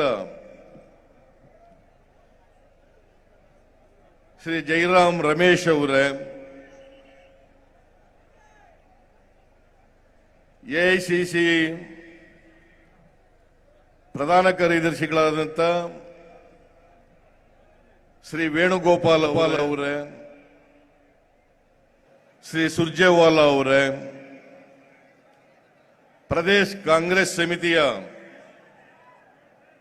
ಅಧ್ಯಕ್ಷರಾದಂಥ ಡಿ.ಕೆ. ಶಿವಕುಮಾರ್ ಅವರೇ, ಮೇಲ್ಮನೆಯಲ್ಲಿ ವಿರೋಧ ಪಕ್ಷದ ನಾಯಕರಾದಂಥ ಶ್ರೀ ಹರಿ ಪ್ರಸಾದ್ ಅವರೇ, ಎಐಸಿಸಿಯ ಎಲ್ಲ ಕಾರ್ಯದರ್ಶಿಗಳೇ, ಪ್ರಚಾರ ಸಮಿತಿಯ ಅಧ್ಯಕ್ಷರಾದಂಥ ಎಂ.ಬಿ. ಪಾಟೀಲ್ ಅವರೇ,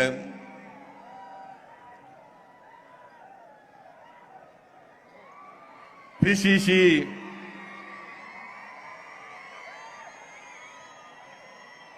ಕಾರ್ಯಾಧ್ಯಕ್ಷರುಗಳ ಎಲ್ಲ ಕಾರ್ಯಾಧ್ಯಕ್ಷರುಗಳೇ, ವೇದಿಕೆ ಮೇಲಿರ್ತಕ್ಕಂಥ ಎಲ್ಲ ಹಿರಿಯ ನಾಯಕರುಗಳೇ, ಶಾಸಕ ಮಿತ್ರರೇ, ಮಾಜಿ ಮಂತ್ರಿಗಳೇ, ಮಾಜಿ ಶಾಸಕರುಗಳೇ,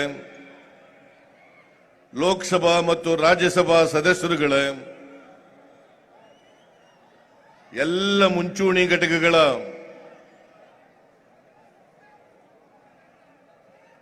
ಅಧ್ಯಕ್ಷರುಗಳೇ,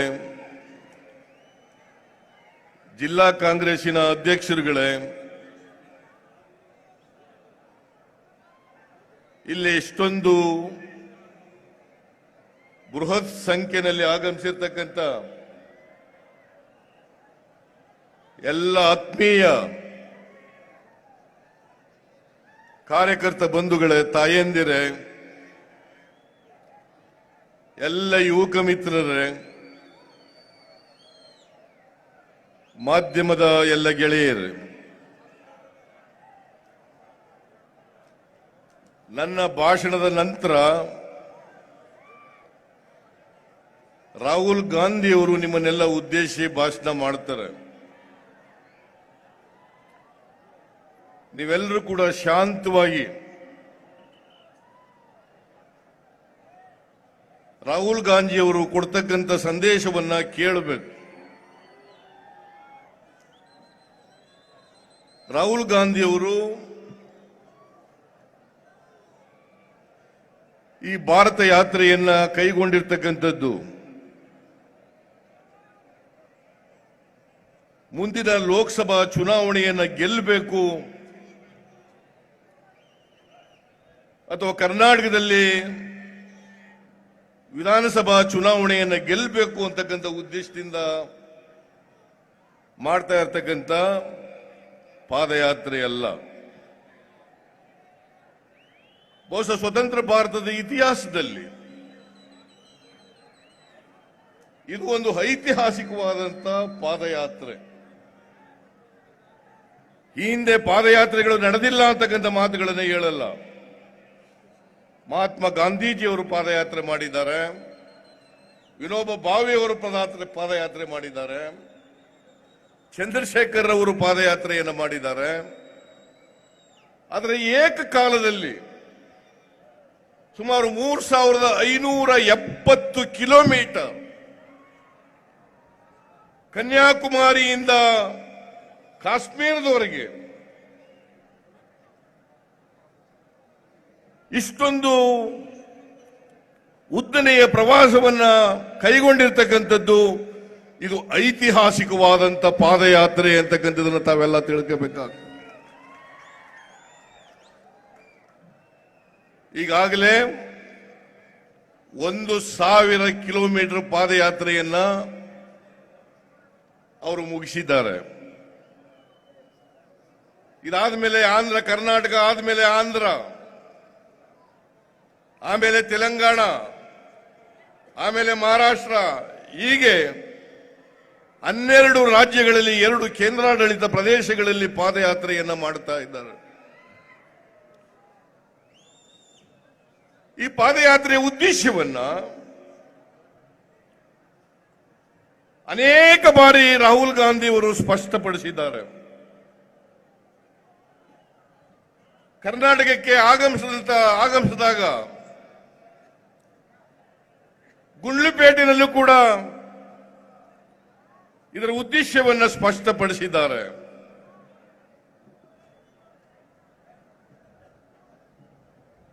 ಇವತ್ತು ದೇಶ ಜಾತಿ ಆಧಾರದ ಮೇಲೆ, ಧರ್ಮದ ಆಧಾರದ ಮೇಲೆ, ವರ್ಗದ ಆಧಾರದ ಮೇಲೆ, ಭಾಷೆ ಆಧಾರದ ಮೇಲೆ ಜನರನ್ನ ಒಳಿತಕ್ಕಂಥ ಕೆಲಸ ಮಾಡ್ತಾ ಇದ್ದಾರೆ. ಜನರ ಮನಸ್ಸಿನಲ್ಲಿ ವಿಷ ಹಿಂಡತಕ್ಕಂಥ ಕೆಲಸವನ್ನ ಮಾಡ್ತಾ ಇದ್ದಾರೆ. ನರೇಂದ್ರ ಮೋದಿ ಅವರು ಪ್ರಧಾನಮಂತ್ರಿ ಆದ ಮೇಲೆ ಈ ಮಾನವ ವಿರೋಧಿ ಕೆಲಸ ಹೆಚ್ಚು ಹೆಚ್ಚು ಆಗ್ತಾ ಇದೆ.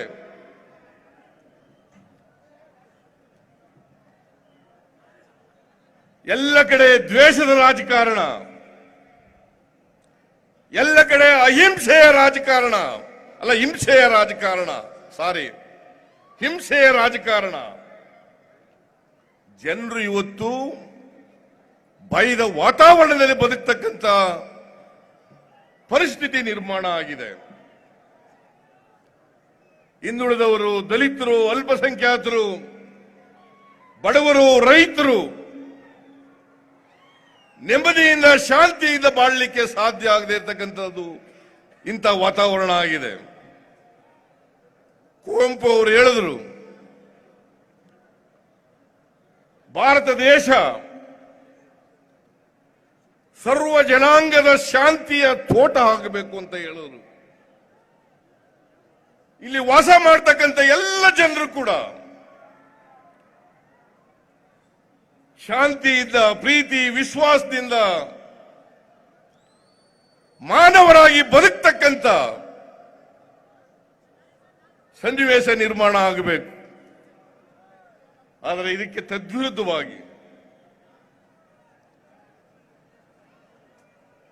RSS ಮತ್ತು ಸಂಘ ಪರಿವಾರದವರು ದೇಶದಲ್ಲಿ ಅಶಾಂತಿಯನ್ನು ನಿರ್ಮಾಣ ಮಾಡ್ತಾ ಇದ್ದಾರೆ. ಧರ್ಮದ ರಾಜಕಾರಣವನ್ನು ಮಾಡಲಿಕ್ಕೆ ಪ್ರಾರಂಭ ಮಾಡಿದ್ದಾರೆ. ಕರ್ನಾಟಕದಲ್ಲಿ ಅಷ್ಟೇ ಅಲ್ಲ, ಇಡೀ ದೇಶದಲ್ಲಿ ಈ ನೀಚ ಕೆಲಸವನ್ನ RSS, ಬಜರಂಗ ದಳ, ಹಿಂದೂ ಮಹಾಸಭಾ, ಹಿಂದೂ ಜಾಗರಣ ವೇದಿಕೆ ಇವುಗಳು ಮಾಡಲಿಕ್ಕೆ ಪ್ರಾರಂಭ ಮಾಡಿದ್ದಾವೆ. ರಾಹುಲ್ ಗಾಂಧಿ ಅವರ ಪಾದಯಾತ್ರೆಯನ್ನ ಬಹಳ ಲಘುವಾಗಿ ನಾನು ಕೇಳ್ತೇನೆ ಅವರಿಗೆ, ಭಾರತೀಯ ಜನತಾ ಪಕ್ಷಕ್ಕೆ, ರಾಹುಲ್ ಗಾಂಧಿ ಅವರು ಐತಿಹಾಸಿಕವಾದಂಥ ಪಾದಯಾತ್ರೆಯನ್ನು ಮಾಡಿದ್ದಾರೆ. ದೇಶಕ್ಕಾಗಿ ಅವರ ಕುಟುಂಬ ತ್ಯಾಗ ಬಲಿದಾನಗಳನ್ನು ಮಾಡಿದ್ದಾರೆ. ನರೇಂದ್ರ ಮೋದಿ ಅವರೇ, ಅಮಿತ್ ಶಾ ಅವರೇ, ನಿಮ್ಮ ತ್ಯಾಗ ಏನು ಈ ದೇಶಕ್ಕೆ ಅಂತಕ್ಕಂಥ ಪ್ರಶ್ನೆಯನ್ನು ಕೇಳಬೇಕಾಗ್ತದೆ. ಕಾಂಗ್ರೆಸ್ ಪಕ್ಷ ದೇಶದಲ್ಲಿ ಹೋರಾಟ ಮಾಡಿ ಈ ದೇಶಕ್ಕೆ ಸ್ವಾತಂತ್ರ್ಯವನ್ನು ತಂದುಕೊಟ್ಟಿದೆ. ಮಹಾತ್ಮ ಗಾಂಧೀಜಿ ಅವರ ಆದಿಯಾಗಿ, ನೆಹರೂರವರ ಆದಿಯಾಗಿ ಅನೇಕ ಜನ ನಮ್ಮ ನಾಯಕರುಗಳು ಜೈಲನ್ನು ಅನುಭವಿಸಿದ್ದಾರೆ, ತ್ಯಾಗ ಬಲಿದಾನಗಳನ್ನು ಮಾಡಿದ್ದಾರೆ, ಆಸ್ತಿ ಪಾಸ್ತಿಗಳನ್ನು ಕಳ್ಕೊಂಡಿದ್ದಾರೆ, ಹುತಾತ್ಮರಾಗಿದ್ದಾರೆ. ನಾನು ಕೇಳ್ತೀನಿ ಭಾರತೀಯ ಜನತಾ ಪಕ್ಷದವರಿಗೆ, ನಿಮ್ಮಲ್ಲಿ ಯಾರಾದರೂ ಕೂಡ ಒಬ್ಬ 1925ನೇ ಇಸ್ವಿನಲ್ಲಿ RSS ಪ್ರಾರಂಭ ಆಯಿತು, ಯಾವತ್ತಾರು ಒಂದು ದಿನ ದೇಶಕ್ಕೋಸ್ಕರ ಪ್ರಾಣತ್ಯಾಗ ಮಾಡಿರ್ತಕ್ಕಂಥ ಹುತಾತ್ಮರಾಗಿರ್ತಕ್ಕಂಥ ಯಾರಾದರೂ ನಿದರ್ಶನ ಇದ್ರೆ ಹೇಳ್ಬೇಕು ಭಾರತೀಯ ಜನತಾ ಪಕ್ಷದವರು ಅಂತಕ್ಕಂಥ ಪ್ರಶ್ನೆಯನ್ನು ಕೇಳಬೇಕು. ಒಬ್ಬ ಸಾಯಲಿಲ್ಲ. ಕಾಂಗ್ರೆಸ್ ತಂದುಕೊಟ್ಟಂತ ಸ್ವಾತಂತ್ರ್ಯವನ್ನು ಅನುಭವಿಸ್ತಾ ಇದ್ದೀರಿ ನೀವು. ಈ ಜಿಲ್ಲೆನಲ್ಲಿ ಒಬ್ಬ ರಾಮುಲು ಅಂತ ಜಿಲ್ಲಾ ಮಂತ್ರಿ ಇದ್ದಾರೆ. ರಾಮುಲು ಅಂತಕ್ಕಂಥ ಜಿಲ್ಲಾ ಮಂತ್ರಿ ಇದ್ದಾರೆ. ಅವರು ಇವತ್ತು ಒಂದು ಹೇಳಿಕೆಯನ್ನು ಕೊಟ್ಟಿದ್ದಾರೆ. ಕಾಂಗ್ರೆಸ್ ಪಕ್ಷ ಈ ದೇಶಕ್ಕೆ ಏನೂ ಮಾಡಿಲ್ಲ. ನೆಹರು ಕುಟುಂಬ ಈ ದೇಶಕ್ಕೆ ಏನೂ ಮಾಡಿಲ್ಲ. ಶ್ರೀಮತಿ ಇಂದಿರಾ ಗಾಂಧಿ ಏನು ಮಾಡಿಲ್ಲ. ಸೋನಿಯಾ ಗಾಂಧಿ ಏನು ಮಾಡಿಲ್ಲ. ನನಗೆ ಆ ಶ್ರೀರಾಮುಲುಗೆ ಜ್ಞಾಪಿಸಲಿಕ್ಕೆ ಬಯಸ್ತಾ ಇದ್ದೇನೆ. ರಾಮುಲು, ನಿನಗೆ ಇತಿಹಾಸ ಗೊತ್ತಿಲ್ಲ.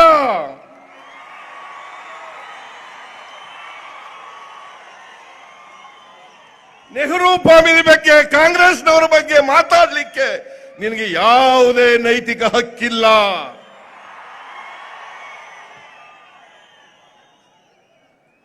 ಸಾವಿರದ 1982ರಲ್ಲಿ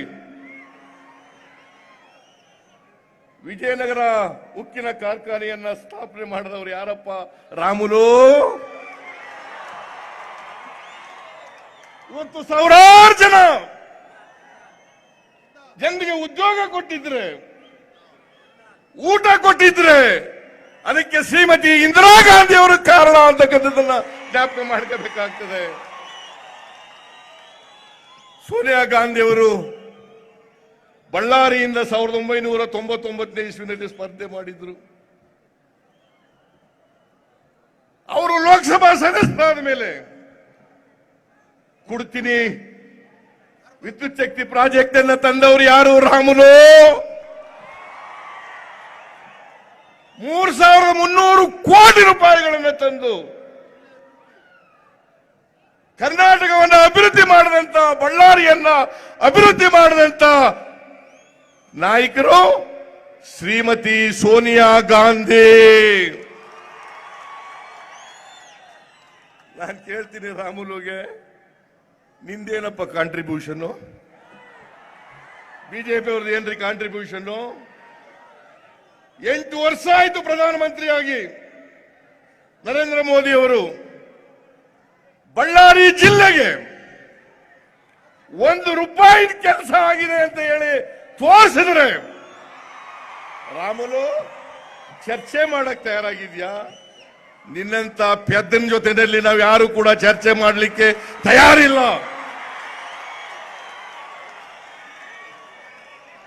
ನಿನ್ನಂತ ಪೆದ್ದನ ಜೊತೆ ತಯಾರಾಗಲಿಕ್ಕೆ ಸಾಧ್ಯ ಇಲ್ಲ. ಏನು ಮಾಡ್ದೇನೆ ನಿಮ್ ಸಾಧನೆ ಏನು ಗೊತ್ತಾ? ಲೂಟಿ ಹೊಡೆದದ್ದು ನಿಮ್ಮ ಸಾಧನೆ. ಬಳ್ಳಾರಿ ಅಕ್ರಮ ಗಣಿಗಾರಿಕೆಯಲ್ಲಿ ಸೇರಿದವರು ಯಾರು? ಅದಕ್ಕೆ ಕುಮ್ಮಕ್ಕು ಕೊಟ್ಟವರು ಯಾರು?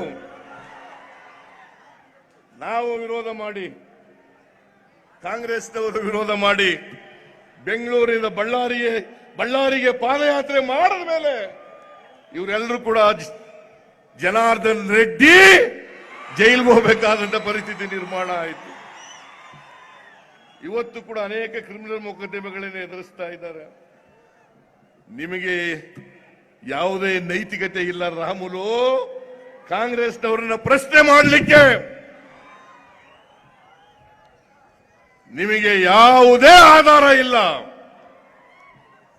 ನಾನು ಹೇಳ್ತೇನೆ ರಾಮುಲು, ನೀನು ಬಳ್ಳಾರಿಗೆ ಮಾಡಿರ್ತಕ್ಕಂಥ, ಕಾಂಗ್ರೆಸ್ ಮಾಡಿರ್ತಕ್ಕಂಥ ಅಭಿವೃದ್ಧಿಗಳ ಬಗ್ಗೆ ಚರ್ಚೆ ಮಾಡೋದಾದ್ರೆ ನಮ್ಮ ಉಗ್ರಪ್ಪನವರನ್ನು ಕಳಿಸಿಕೊಡ್ತೀವಿ, ತಯಾರಾಗಿ ಮಾಡಿ ಅಂತ ಹೇಳ್ತೀವಿ. ಉಗ್ರಪ್ಪನವ್ರು ಕಳಿಸಿಕೊಡ್ತೀವಿ. ಯಾಕಂದ್ರೆ ಮಾಜಿ ಲೋಕಸಭಾ ಸದಸ್ಯರು ಕಳಿಸಿಕೊಡ್ತೀವಿ ಮಾಡಿ. ಇವತ್ತು 40% ಕಮಿಷನ್ ಸರ್ಕಾರ ಅಂತ ಹೇಳಿ ಕರೆಯೋದು ಯಾರಿಗೆ? ಬಿಜೆಪಿ ಸರ್ಕಾರಕ್ಕೆ. ಅದು ನಾನು ಹೇಳಿದ್ದಲ್ಲ, ಕಾಂಟ್ರಾಕ್ಟರ್ಸ್ ಅಸೋಸಿಯೇಷನ್ ನ ಕೆಂಪಣ್ಣ ಪ್ರಧಾನಮಂತ್ರಿಗಳಿಗೆ ಪತ್ರ ಬರೆದು ಕರ್ನಾಟಕದಲ್ಲಿರ್ತಕ್ಕಂಥ ಬಿಜೆಪಿ ಸರ್ಕಾರ ಪ್ರತಿ ಒಂದು ಯೋಜನೆಗೆ 40% ಕಮಿಷನ್ ಕೇಳ್ತಾ ಇದ್ದಾರೆ. 1 ವರ್ಷ ಆಯ್ತು ಪತ್ರ ಬರೆದು. ನರೇಂದ್ರ ಮೋದಿ ಅವರು ಏನು ಕ್ರಮ ತಗೊಳ್ಳಿಲ್ಲ. ಮಾತೆತ್ತಿದ್ರೆ ಲಕ್ಕಾವುಂಗ ಲಕ್ಕಾನೇ ದೂಂಗ, ಲಕ್ಕಾವುಂಗ ಲಕ್ಕಾನೇ ದೂಂಗ. Where are you, Mr. Narendra Modi ji? Since 1 year, he has not taken any action on the letter written by Mr. Kempanna. ನಾಚಿಕೆ ಆಗಲ್ಲ ನಿಮಗೆ? ರಾಹುಲ್ ಗಾಂಧಿ ಅವರು ಪಾದಯಾತ್ರೆ ಮಾಡಿದ ಮೇಲೆ ಈಗ ಜನಸಂಕಲ್ಪ ಯಾತ್ರೆ.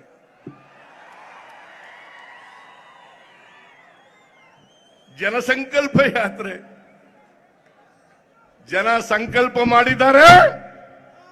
2023ಕ್ಕೆ ನಿಮ್ಮನ್ನ ಕಿತ್ತೆಸೆದು ಮತ್ತೆ ಕಾಂಗ್ರೆಸ್ ಸರ್ಕಾರವನ್ನ ರಾಹುಲ್ ಗಾಂಧಿ ಅವರ ನಾಯಕತ್ವದಲ್ಲಿ ಮಾಡ್ತೇವೆ ಅಂತ ಹೇಳ್ತಾ ಇದ್ದಾರೆ. ನಾಚಿಕೆ ಆಗಲ್ಲ ನಿಮಗೆ? ಜನ ತೀರ್ಮಾನ ಮಾಡಿದ್ದಾರೆ. ರಾಹುಲ್ ಗಾಂಧಿ ಅವರ ಪಾದಯಾತ್ರೆಗೆ ಸಿಗ್ತಾ ಇರ್ತಕ್ಕಂಥ ಅಭೂತಪೂರ್ವವಾದಂತ ಸ್ಪಂದನೆಗೆ ನಡುಕ ಹುಟ್ಟಿದೆ, ಇವರಿಗೆ ಭಯ ಹುಟ್ಟಿದೆ. ಅಧಿಕಾರ ಹೋಗ್ತದೆ ಅಂತಕ್ಕಂಥ ಹೆದರಿಕೆ ಶುರುವಾಗಿದೆ. ಅದಕ್ಕೆ ಬಾಯಿಗೆ ಬಂದಾಗ ಮಾತಾಡ್ತಾ ಇದ್ದಾರೆ. ನಾವು ನುಡಿದಂತೆ ನಡೆದಿತ್ತು. ರಾಹುಲ್ ಗಾಂಧಿ ಅವರು ನನಗೆ 5 ವರ್ಷ ಮುಖ್ಯಮಂತ್ರಿ ಆಗ್ತಕ್ಕಂಥ ಅವಕಾಶವನ್ನು ಕೊಟ್ಟಿದ್ರು. 5 ವರ್ಷದಲ್ಲಿ ನುಡಿದಂತೆ ನಡೆದಿದ್ದೇವೆ.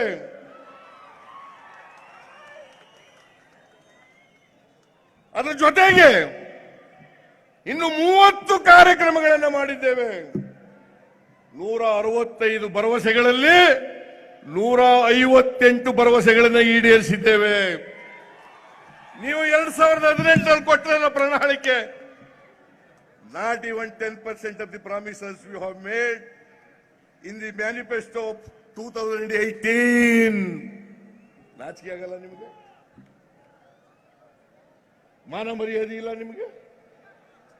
ಏನು ಕೆಲಸ ಮಾಡದೇನೆ ಲೂಟಿ ಹೊಡ್ಕೊಂಡು ಈ ರಾಜ್ಯವನ್ನ ಹಾಳು ಮಾಡ್ತಾ ಇದ್ದೀರಿ. ಅದಕ್ಕೋಸ್ಕರ ರಾಹುಲ್ ಗಾಂಧಿ ಅವರು ಪಾದಯಾತ್ರೆಯನ್ನ ದೇಶ ಹಾಳು ಮಾಡ್ತಾ ಇದ್ದಾರೆ ಅನ್ನೋ ಕಾರಣಕ್ಕೋಸ್ಕರ ಜನರನ್ನ ಒಟ್ಟುಗೂಡಿಸಬೇಕು, ಜನರ ಒಡೆದ ಮನಸ್ಸುಗಳನ್ನ ಒಟ್ಟು ಮಾಡಬೇಕು. ಇವತ್ತು ಬೆಲೆ ಏರಿಕೆ ಏನಾಗಿದೆ? $125 ಕಚ್ಚಾ ತೈಲದ ಬೆಲೆ $125 ಇತ್ತು. ಅವತ್ತು ಡೀಸೆಲ್ ಬೆಲೆ ₹46, ಪೆಟ್ರೋಲ್ ಬೆಲೆ ₹71 ಮನಮೋಹನ್ ಸಿಂಗ್ ರವರು ಇರುವಾಗ. ಇವತ್ತೆಷ್ಟಾಗಿದೆ? ₹102 ಪೆಟ್ರೋಲ್, ₹95 ಡೀಸೆಲ್. ಒಂದು ಕಾಲದಲ್ಲಿ 2015-16ರಲ್ಲಿ ಕ್ರೂಡ್ ಆಯಿಲ್ ಬೆಲೆ ₹40, ₹35, ₹50 ಇಳಿದಿತ್ತು. ಬೆಲೆ ಕಡಿಮೆ ಮಾಡಲಿಲ್ಲ. ಇವತ್ತು ಇದರ ಗ್ಯಾಸ್ ಬೆಲೆ ₹414 ಇತ್ತು ಮನಮೋಹನ್ ಸಿಂಗ್ ಅವರಿದ್ದಾಗ. ಟುಡೇ ಇವತ್ತು ₹1050. ಇದನ್ನ ಹೇಳ್ಬೇಕಾ ಬೇಡ ಜನರಿಗೆ? ಇದನ್ನ ತಿಳಿಸ್ಬೇಕಾ ಬೇಡ ನಿಮಗೆ? ಅದಕ್ಕೋಸ್ಕರ ಪಾದಯಾತ್ರೆ. ನರೇಂದ್ರ ಮೋದಿ 2014ರಲ್ಲಿ ಯುವಕರಿಗೆ 2 ಕೋಟಿ ಉದ್ಯೋಗ ಕೊಡ್ತೀನಿ ಪ್ರತಿ ವರ್ಷ. 8 ವರ್ಷದಲ್ಲಿ 16 ಕೋಟಿ ಉದ್ಯೋಗಗಳನ್ನು ಸೃಷ್ಟಿ ಮಾಡಬೇಕಾಗಿತ್ತು. ಅದರ ಬದಲಿಗೆ ಸುಮಾರು 5-6 ಲಕ್ಷ ಸೂಕ್ಷ್ಮ ಕೈಗಾರಿಕೆಗಳು, ಸಣ್ಣ ಕೈಗಾರಿಕೆಗಳು ಮುಚ್ಚೋಗಿ ಇವತ್ತು ನಿರುದ್ಯೋಗಿ ಯುವಕರುಗಳು ಬೀದಿ ಪಾಲಾಗಿದ್ದಾರೆ. ಇದನ್ನ ಹೇಳ್ಬೇಕ ಬೇಡ ಜನರಿಗೆ? ಭ್ರಷ್ಟಾಚಾರ ಹೇಳ್ಬೇಕ ಬೇಡ ಜನರಿಗೆ? ರೈತರ ಸಮಸ್ಯೆಗಳನ್ನ ಹೇಳ್ಬೇಕ ಬೇಡ ಜನರಿಗೆ? ರೈತರ ಆದಾಯ 2022ಕ್ಕೆ ದುಪ್ಪಟ್ಟು ಮಾಡ್ತೇವೆ. ಆದಾಯ ದುಪ್ಪಟ್ಟಾಗ್ಲಿಲ್ಲ. ಆದ್ರೆ ವ್ಯವಸಾಯಕ್ಕೆ ಖರ್ಚು ಮಾಡತಕ್ಕಂಥ ಹಣ ದುಪ್ಪಟ್ಟಾಯಿತು. ರೈತರಿಗೆ MSP ಕೊಡಲಿಲ್ಲ. ರೈತರ ಮನೆ ಹಾಳು ಮಾಡಿದ್ರು. ಇವತ್ತು ಶ್ರೀಮತಿ ಇಂದಿರಾ ಗಾಂಧಿ ಅವರು ತಂದಿದ್ದಂತ ಲ್ಯಾಂಡ್ ರಿಫಾರ್ಮ್ಸ್ ಆಕ್ಟ್ ಅದನ್ನು ತಿದ್ದುಪಡಿ ಮಾಡಿ 79A-B-C ತಿದ್ದುಪಡಿ ಮಾಡಿಬಿಟ್ರಿ. Anybody can purchase the land today. Anybody. Tata, Birla, Adani, Ambani ಯಾರು ಬೇಕಾದ್ರೂ ತಗೋಬಹುದು. ಇವತ್ತು ದಲಿತರನ್ನ, ಸಣ್ಣ ಹಿಡುವಳಿದಾರರನ್ನ ಬೀದಿ ಪಾಲು ಮಾಡಿದ್ದೀರಿ. ನಾಚಿಕೆ ಆಗ್ಬೇಕು ನಿಮಗೆ. ಇದನ್ನ ಹೇಳ್ಬೇಕ ಬೇಡ ಜನರಿಗೆ? ದೇಶ ಉಳಿತದ? ಇವತ್ತು ನರೇಂದ್ರ ಮೋದಿ ಅವರು ಪ್ರಧಾನಮಂತ್ರಿ ಆದಾಗ 2013-14ರಲ್ಲಿ ಈ ದೇಶದ ಮೇಲಿದ್ದಂತ ಸಾಲ 53,11,000 ಕೋಟಿ. ಇವತ್ತು ಈ ಮಾರ್ಚ್ ಎಂಡಿಗೆ ಮಿಸ್ಟರ್ ಜಯರಾಮ್ ರಮೇಶ್ 155 ಲಕ್ಷ ಕೋಟಿ. ಸ್ವಾತಂತ್ರ್ಯ ಬಂಧನದಿಂದ ಮನಮೋಹನ್ ಸಿಂಗ್ ಅವರು ಕೊನೆ ವರ್ಷದವರೆಗೆ ದೇಶದ ಮೇಲಿದ್ದಂತ ಸಾಲ 53,11,000 ಕೋಟಿ. ಈ ನರೇಂದ್ರ ಮೋದಿ ಅಚ್ಚೇ ದಿನ ಹೆಂಗೆ ಅಂತ ಹೇಳಿದವರು, ಅಚ್ಚೇ ದಿನ ಹೆಂಗೆ ಬಂತ. ಇವತ್ತು ಸಾಲ 155 ಲಕ್ಷ ಕೋಟಿ. ಇವರು ಬಂದ ಮೇಲೆ 100 ಲಕ್ಷ ಕೋಟಿ ರೂಪಾಯಿಗಳನ್ನ ನರೇಂದ್ರ ಮೋದಿ ಅವರು ಸಾಲ ಮಾಡಿದ್ದಾರೆ. ಇದು ಹೇಳ್ಬೇಕಾ ಬೇಡ? ದೇಶ ಉಳಿಬೇಕಾ ಬೇಡ? ಇವತ್ತು ಈ ದೇಶದ ರಾಷ್ಟ್ರಧ್ವಜ, ಈ ದೇಶದ ರಾಷ್ಟ್ರಗೀತೆ, ಪ್ರಜಾಪ್ರಭುತ್ವ, ಸಂವಿಧಾನ ಇವೆಲ್ಲಕ್ಕೂ ಕೂಡ ವಿರೋಧ ಇದೆ RSS ಮತ್ತು ಸಂಘ ಪರಿವಾರದವರಿಂದ. ಬಹಿರಂಗವಾಗಿ, ಆಂತರಿಕವಾಗಿ ನಮ್ಮ ಸಂವಿಧಾನವನ್ನು ವಿರೋಧ ಮಾಡ್ತಾರೆ, ಪ್ರಜಾಪ್ರಭುತ್ವವನ್ನು ವಿರೋಧ ಮಾಡ್ತಾರೆ. ಇವತ್ತು ಪ್ರಜಾಪ್ರಭುತ್ವ ಮತ್ತು ಸಂವಿಧಾನ ಕಷ್ಟದಲ್ಲಿದೆ, ಅಪಾಯದಲ್ಲಿದ್ದಾವೆ. ಇದನ್ನು ಉಳಿಸ್ತಕ್ಕಂಥದ್ದು ನಮ್ಮ ಜವಾಬ್ದಾರಿ ಅಲ್ವಾ? ನರೇಂದ್ರ ಮೋದಿ ಅವರೇ, ನೀವು ಪ್ರಧಾನಮಂತ್ರಿ ಆಗಿರ್ತಕ್ಕಂಥದ್ದು ಬಾಬಾ ಸಾಹೇಬ್ ಅಂಬೇಡ್ಕರ್ ಅವರು ಕೊಟ್ಟಿರ್ತಕ್ಕಂಥ ಸಂವಿಧಾನದಿಂದ. ನಾನು ಮುಖ್ಯಮಂತ್ರಿ ಆಗಿದ್ದದ್ದು ಸಂವಿಧಾನದಿಂದ. ಇವತ್ತು ಎಲ್ಲ ಜನಪ್ರತಿನಿಧಿಗಳಾಗಿರ್ತಕ್ಕಂಥದ್ದು ಸಂವಿಧಾನದಿಂದ. ಸಂವಿಧಾನನೇ ಇವತ್ತು ನಾಶ ಮಾಡಿಕೊಟ್ಟಿದ್ದೀರಲ್ಲ, ಅದು ಉಳಿಸ್ಲಿಕ್ಕೋಸ್ಕರ ಈ ಪಾದಯಾತ್ರೆ. ನಾನು ರಾಹುಲ್ ಗಾಂಧಿ ಅವರಿಗೆ ನಮೋ ನಮೋ ನಮೋ ಅಂತೇಳಿ ನಮಸ್ಕಾರವನ್ನು ಮಾಡ್ತೇನೆ. ಇಂಥ ಒಂದು ದೊಡ್ಡ ಸಾಹಸಕ್ಕೆ ಕೈ ಹಾಕಿದ್ದಾರೆ. ಅವರ ಈ ಸಾಹಸ ಪಾದಯಾತ್ರೆಯಲ್ಲಿ ನಾವೆಲ್ಲರೂ ಕೂಡ ಹೆಗಲಿಗೆ ಹೆಗಲು ಕೊಟ್ಟು ದುಡಿಯೋಣ. ಹೆಗಲಿಗೆ ಹೆಗಲು ಕೊಟ್ಟು ದುಡಿಯೋಣ. ಕರ್ನಾಟಕದಲ್ಲಿ ಅವರ ಪಾದಯಾತ್ರೆ ನಮ್ಮ ಎಲ್ಲ ಕಾರ್ಯಕರ್ತರ ಉತ್ಸಾಹವನ್ನ ಇಮ್ಮಡಿಗೊಳಿಸಿದೆ. ನಾನು ರಾಹುಲ್ ಗಾಂಧಿ ಅವರಿಗೆ I will assure him that in the coming assembly election, the people of Karnataka definitely bring the Congress party into power. 100% ಸತ್ಯ. ಇಷ್ಟು ವಿಚಾರಗಳನ್ನು ಹೇಳಿ ನಿಮಗೆಲ್ಲ ನಮಸ್ಕಾರ ಮಾಡಿ ನಾನು ಮಾತು ಮುಗಿಸ್ತೇನೆ. ಜೈ ಹಿಂದ್, ಜೈ ಕರ್ನಾಟಕ.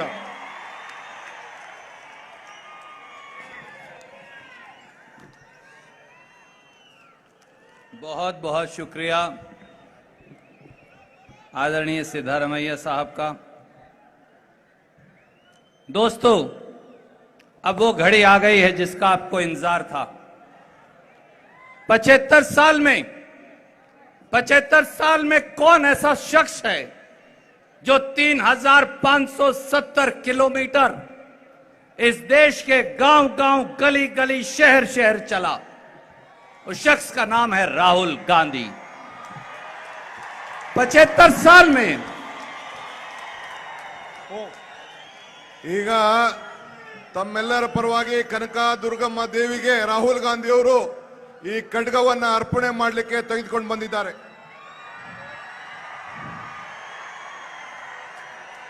बेरोजगारी, भ्रष्टाचार और महंगाई तीनों का वध करने वाली ये तलवार। और मैं अनुरोध करूंगा राहुल जी से कि वो अपनी बात कहें, पर उनकी अनुमति से एक लाइन जरूर कहूंगा उनकी बात शुरू होने से पहले। जो हर जालिम से टकराएगी वो गांधी लाऊंगा, जो हर जालिम से टकराएगी वो गांधी लाऊंगा। नए अंग्रेज आए हैं, फिर गांधी लाऊंगा। धन्यवाद।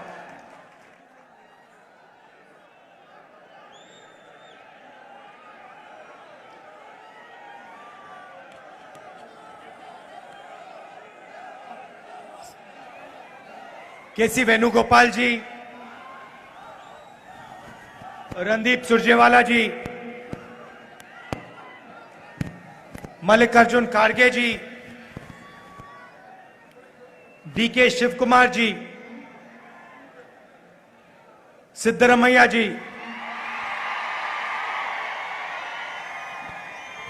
अशोक गहलोत जी, भूपेश बघेल जी, बीके हरिप्रसाद जी, दिग्विजय सिंह जी, वीरप्पा मोइली जी, जयराम रमेश जी, एमबी पाटिल जी, मुनियप्पा जी, स्टेज पे बाकी वरिष्ठ नेता, हमारे प्यारे कार्यकर्ता, भाई और बहनों, प्रेस के हमारे मित्रों, आप सबका यहां बहुत बहुत स्वागत, नमस्कार। खांडे जी, इट्स ओके, आप दैट्स ओके।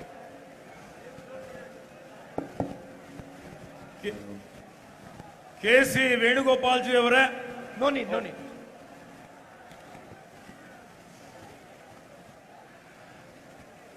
कुछ दिनों से अब हम भारत जोड़ो यात्रा पर कन्याकुमारी से कश्मीर जा रहे हैं।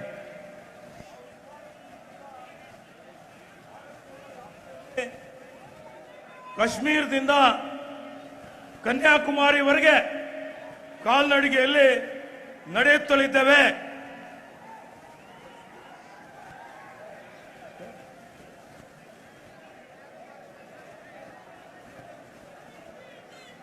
तीन 3,500 किलोमीटर का सफर है। शुरुआत कन्याकुमारी में की, उसके बाद केरला और अब कर्नाटक। 3,500 ಕಿಲೋಮೀಟರ್ ಒಂದು ಯಾತ್ರೆ ಇದೆ।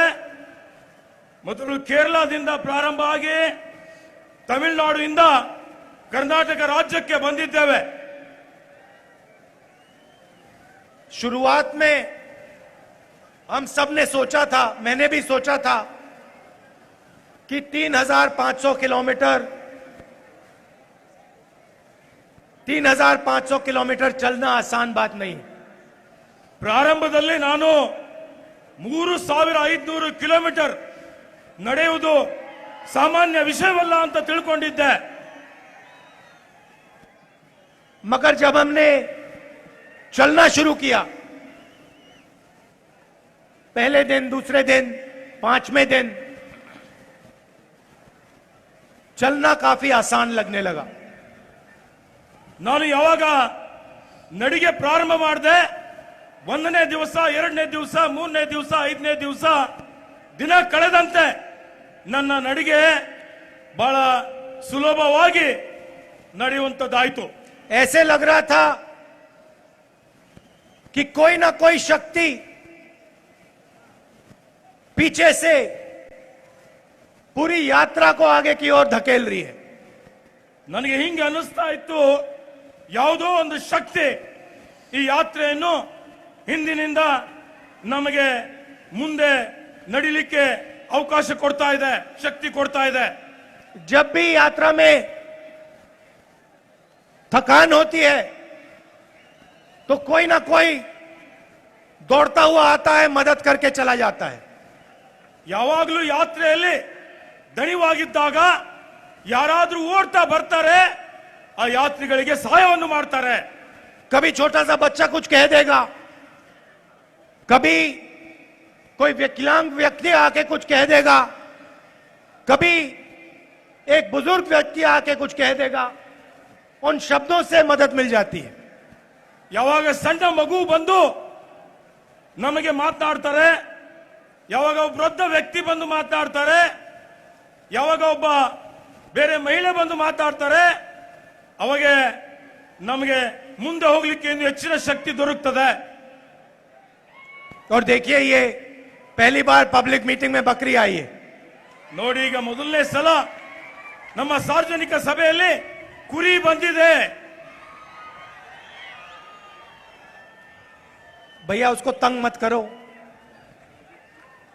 ಅದಕ್ಕೆ ತಂಗ ಮಾಡಬೇಡಿ। तो ये यात्रा हमने क्यों शुरू की? ಈ ಯಾತ್ರೆ ನಾವು ಯಾಕೆ ಪ್ರಾರಂಭ ಮಾಡಿದ್ದೇವೆ? इसका क्या मतलब है, इसका क्या लक्ष्य है, और ये जो हमें हर रोज मदद मिल रही है, ये क्यों मिल रही है? ಇದರ ಉದ್ದೇಶ ಏನಿದೆ, ಇದರ ಲಕ್ಷ್ಯ ಏನಿದೆ, ಮತ್ತು ದಿನಾಲು ನಮಗೆ ಏನು ಶಕ್ತಿ ಕೊಡ್ತಾ ಇದೆ, ಇದರ ಹಿಂದೆ ಯಾರು ಏನಿದೆ ಅಂತ ಹೇಳಿ ನಾನು ಹೇಳಲಿಕ್ಕೆ ಬಯಸ್ತೇನೆ। और ये जो शक्ति हमें मदद कर रही है, ये किन लोगों की शक्ति है? ಇದೇನ್ ಶಕ್ತಿ ನಮಗೆ ಸಹಾಯ ಮಾಡ್ತಾ ಇದೆ, ಇದು ಯಾರದ್ದಿದೆ? और ये शक्ति हमें क्यों मदद कर रही है? ಈ ಶಕ್ತಿ ನಮಗೆ ಯಾಕೆ ಸಹಾಯ ಮಾಡ್ತಾ ಇದೆ? ये सवाल उठते हैं। ಈ ಪ್ರಶ್ನೆ ಹೇಳ್ತಾ ಇದೆ। हमने इस यात्रा को नाम भारत जोड़ो यात्रा दिया। ಈ ಯಾತ್ರೆಗೆ ನಾವು ಭಾರತ್ ಜೋಡೋ ಅಂತ ಹೆಸರನ್ನು ಇಕ್ಕಿದ್ದೇವೆ। क्योंकि हमें लगा, और करोड़ों लोगों को लग रहा है, कि बीजेपी आरएसएस की विचारधारा, नफरत की विचारधारा, हिंसा की विचारधारा देश को बांट रही है, देश को कमजोर कर रही है। ಏಕೆಂದರೆ ನಮಗೆ ಅನಿಸ್ತು, ನಮ್ಮ ಜೊತೆಯಲ್ಲಿ ಕೋಟ್ಯಾಂತರ ಈ ರಾಷ್ಟ್ರದ ಜನರ ಭಾವನೆನೂ ಇದೆ, ಬಿಜೆಪಿ ಮತ್ತು ಆರ್ಎಸ್ಎಸ್ ನ ವಿಚಾರಧಾರೆ ಈ ದೇಶದಲ್ಲಿ ಹಿಂಸೆ, ಅಸೂಯೆಯನ್ನು ಬಿತ್ತರಿಸ್ತಾ ಇದೆ, ಅದನ್ನು ಇವತ್ತು ಎಲ್ಲಾ ಕಡೆ ವಿಭಜನೆ ಮಾಡ್ತಾ ಇದೆ ಅನ್ನುವಂಥದ್ದು। हिंदुस्तान पर यह एक प्रकार का आक्रमण है। ಭಾರತ ದೇಶದ ಮೇಲೆ ಇದು ಒಂದು ತರ ದಾಳಿ ಇದೆ। यह देशभक्ति नहीं है, यह देश के खिलाफ काम किया जा रहा है। ಇದು ದೇಶಭಕ್ತಿ ಅಲ್ಲ, ದೇಶದ ವಿರುದ್ಧ ಅವರು ಕೆಲಸ ಮಾಡ್ತಾ ಇದ್ದಾರೆ। आप देखिए, एक महीने से हम यात्रा में चल रहे हैं। ನೀವು ನೋಡಿ, ಈಗ ನಾವು ಒಂದು ತಿಂಗಳಿಂದ ಈ ಯಾತ್ರೆಯಲ್ಲಿ ನಡಿಗೆಯಲ್ಲಿ ನಡೀತಾ ಇದ್ದೇವೆ। अलग अलग धर्म के लोग, अलग अलग धर्म के लोग, अलग जात के लोग, बुजुर्ग लोग, युवा, बच्चे, सब एक साथ मिलकर प्यार से चल रहे हैं। ವಿವಿಧ ಧರ್ಮೀಯ ಜನರು, ವಿವಿಧ ಜಾತಿಯ ಜನರು, ಬೇರೆ ಬೇರೆ ಭಾಷೆಯ ಜನರು, ಅದರಲ್ಲಿ ವಿಶೇಷವಾಗಿ ಯುವಕರು, ಮಹಿಳೆಯರು, ವೃದ್ಧರು ಎಲ್ಲರೂ ಈ ಯಾತ್ರೆಯಲ್ಲಿ ನಮ್ಮ ಜೊತೆಯಲ್ಲಿ ನಡೀತಾ ಇದ್ದಾರೆ। यात्रा में आपको नफरत नहीं दिखाई देगी। ಈ ಈ ಯಾತ್ರೆಯಲ್ಲಿ ನಿಮಗೆ ದ್ವೇಷ ಎಲ್ಲೂ ಕಂಡು ಬರುವುದಿಲ್ಲ. यात्रा में आपको हिंसा नहीं मिलेगी. ಈ ಯಾತ್ರೆಯಲ್ಲಿ ನಿಮಗೆ ಹಿಂಸೆ ಕಾಣ ಸಿಗುವುದಿಲ್ಲ. भीड़ में किसी को चोट लगती है, कोई गिर जाता है, एकदम सब लोग उसकी मदद करते हैं. ಈ ಯಾತ್ರೆಯಲ್ಲಿ ಯಾರಾದರೂ ನೂಕು ನುಗ್ಗಲ್ದಲ್ಲೇ ಕೆಳಗೆ ಬಿದ್ದರೆ ಎಲ್ಲರೂ ಅವನಿಗೆ ಸಹಾಯ ಮಾಡ್ತಾರೆ. सवाल नहीं पूछते कौन से धर्म के हो, किस जात के हो, महिला हो पुरुष हो, बच्चे हो बुजुर्ग हो, यह नहीं पूछा जाता. एकदम मदद मिलती है. ಅವನಿಗೆ ಯಾರು ಪ್ರಶ್ನೆ ಕೇಳೋದಿಲ್ಲ. ನೀನು ಯಾವ ಜಾತಿಯವನಿದ್ದೆ, ಯಾವ ಧರ್ಮೀಯನಿದ್ದೆ, ನೀನು ಪುರುಷನಿದ್ಯಾ ಮಹಿಳೆ ಇದೆಯಾ, ಯಾವ ಭಾಷೆ ಮಾತಾಡ್ತಾ ಇದ್ದೆ, ಆದ್ರೆ ಎಲ್ಲರೂ ಬಂದು ಕೆಳಗೆ ಬಿದ್ದವರನ್ನು ಸಹಾಯ ಮಾಡ್ತಾರೆ. और यह विचारधारा सिर्फ यात्रा की विचारधारा नहीं है. यह विचारधारा, यह सोच कर्नाटक की सोच है. ಈ ವಿಚಾರಧಾರೆ ಬರೀ ಯಾತ್ರೆ ವಿಚಾರಧಾರೆ ಅಲ್ಲ, ಈ ವಿಚಾರಧಾರೆ ಕರ್ನಾಟಕದ ವಿಚಾರಧಾರೆ ಆಗಿದೆ. और यह सिर्फ कर्नाटक की विचारधारा नहीं है, यह हिंदुस्तान की सोच है, हिंदुस्तान का इतिहास है. ಈ ವಿಚಾರಧಾರೆ ಬರೀ ಕರ್ನಾಟಕದ ಅಷ್ಟೇ ಅಲ್ಲ, ಇಡೀ ಭಾರತ ದೇಶದ ವಿಚಾರಧಾರೆ ಆಗಿದೆ. बसवना जी ने, अंबेडकर जी ने, नारायण गुरु जी ने यही बातें बोली थी. ಬಸವಣ್ಣನವರು, ಬಾಬಾ ಸಾಹೇಬ್ ಅಂಬೇಡ್ಕರ್ ಅವರು, ನಾರಾಯಣ್ ಗುರು ಅವರು ಇದೇ ವಿಚಾರಧಾರೆ, ಇದೇ ಪರಂಪರೆಯನ್ನು, ಇದೇ ತತ್ವವನ್ನು ನಮಗೆಲ್ಲರಿಗೆ ತಿಳಿಸಿದ್ದಾರೆ. और जो उन्होंने बोला था वो कर्नाटका की सड़क पे चलने में दिखाई देता है. ಅವ್ರು ಏನ್ ಹೇಳಿದ್ರು ಅದು ಈ ಯಾತ್ರೆಯಲ್ಲಿ, ನಡಿಗೆಯಲ್ಲಿ ನಮಗೆ ಕಾಣಿಸ್ತಾ ಇದೆ. वो आपके दिल के अंदर है, आपके खून के अंदर है, उसको निकाला नहीं जा सकता. ಅದು ಕರ್ನಾಟಕದ ಜನರ ಹೃದಯದಲ್ಲಿದೆ, ಅದು ನಿಮ್ಮ ರಕ್ತದಲ್ಲಿದೆ, ಅದನ್ನು ಯಾರೂ ತೆಗಿಲಿಕ್ಕೆ ಸಾಧ್ಯ ಇಲ್ಲ. कितनी भी कोशिश कर लें ये लोग, 24 घंटे लगा लें, 50 साल लगा लें, ये आपके खून से, आपके डीएनए से नहीं निकाला जा सकता. ಯಾರು ಎಷ್ಟೇ ಪ್ರಯತ್ನ ಮಾಡಲಿ, ಎಷ್ಟೇ ಒತ್ತಡ ಹಾಕ್ಲಿ, ಆದರೆ ಅವರಿಗೆ ನಿಮ್ಮ ಈ ಒಂದು ರಕ್ತದಿಂದ ಆ ವಿಚಾರಧಾರೆ ತೆಗಿಲಿಕ್ಕೆ ಸಾಧ್ಯ ಇಲ್ಲ. हम चल रहे हैं, भाईचारे के लिए चल रहे हैं, मगर यात्रा में 2-3 और मैसेजेस हैं. ನಾವು ನಡೀತಾ ಇದ್ದೀವಿ, ಸಹೋದರತ್ವಕ್ಕಾಗಿ ನಡೀತಾ ಇದ್ದೀವಿ, ಆದರೆ ಯಾತ್ರೆಯಲ್ಲಿ ಇನ್ನೂ ಕೆಲವೊಂದು ವಿಷಯಗಳಿದಾವೆ. यात्रा में चलते हुए मैं बहुत सारे युवाओं से मिला हूं. ಯಾತ್ರೆ ನಡಿಗೆಯಲ್ಲಿ ನಾನು ಬಹಳಷ್ಟು ಯುವಕರನ್ನು ಭೇಟಿಯಾಗಿದ್ದೇನೆ. कॉलेज में, यूनिवर्सिटी में पढ़ाई कर रहे हैं, स्कूल में पढ़ाई कर रहे हैं. ಕಾಲೇಜ್ನಲ್ಲಿ, ಶಾಲೆಯಲ್ಲಿ, ವಿಶ್ವವಿದ್ಯಾಲಯದಲ್ಲಿ ಅವರು ವಿದ್ಯಾಭ್ಯಾಸ ಮಾಡ್ತಾ ಇದ್ದಾರೆ. और मैं उनसे पूछता हूं क्या करना चाहते हो, पढ़ाई कर रहे हो, क्यों कर रहे हो, बाद में क्या करोगे. ನಾನು ಅವರಿಗೆ ಪ್ರಶ್ನೆ ಕೇಳ್ತೀನಿ, ನೀವು ಮುಂದಿನ ಭವಿಷ್ಯದಲ್ಲಿ ಏನ್ ಮಾಡ್ಬೇಕಂತೀರಿ, ಈಗ ಏನ್ ಮಾಡ್ತಾ ಇದ್ದೀರಿ ಅಂತೇಳಿ ಹೇಳಿ.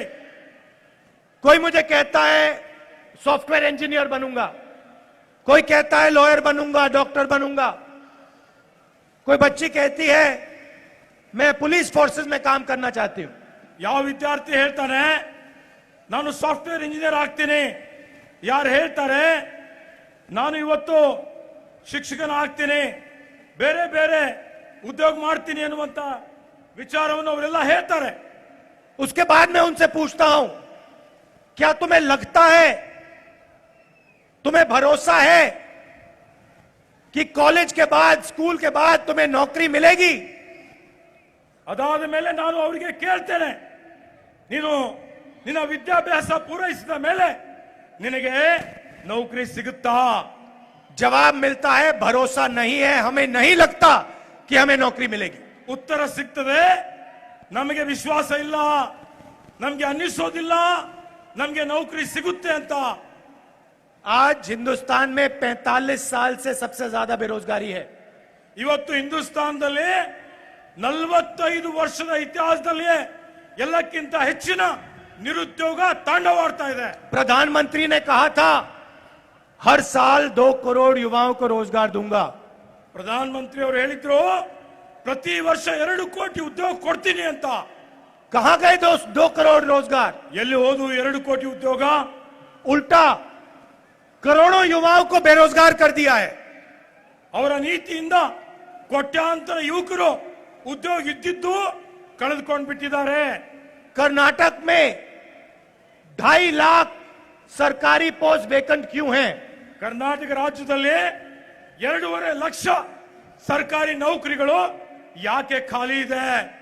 और प्रधानमंत्री की पॉलिसियों ने नोटबंदी, जीएसटी और उन्होंने जो कोविड के समय किया उसके कारण 12.5 करोड़ युवाओं रोजगार खो गए.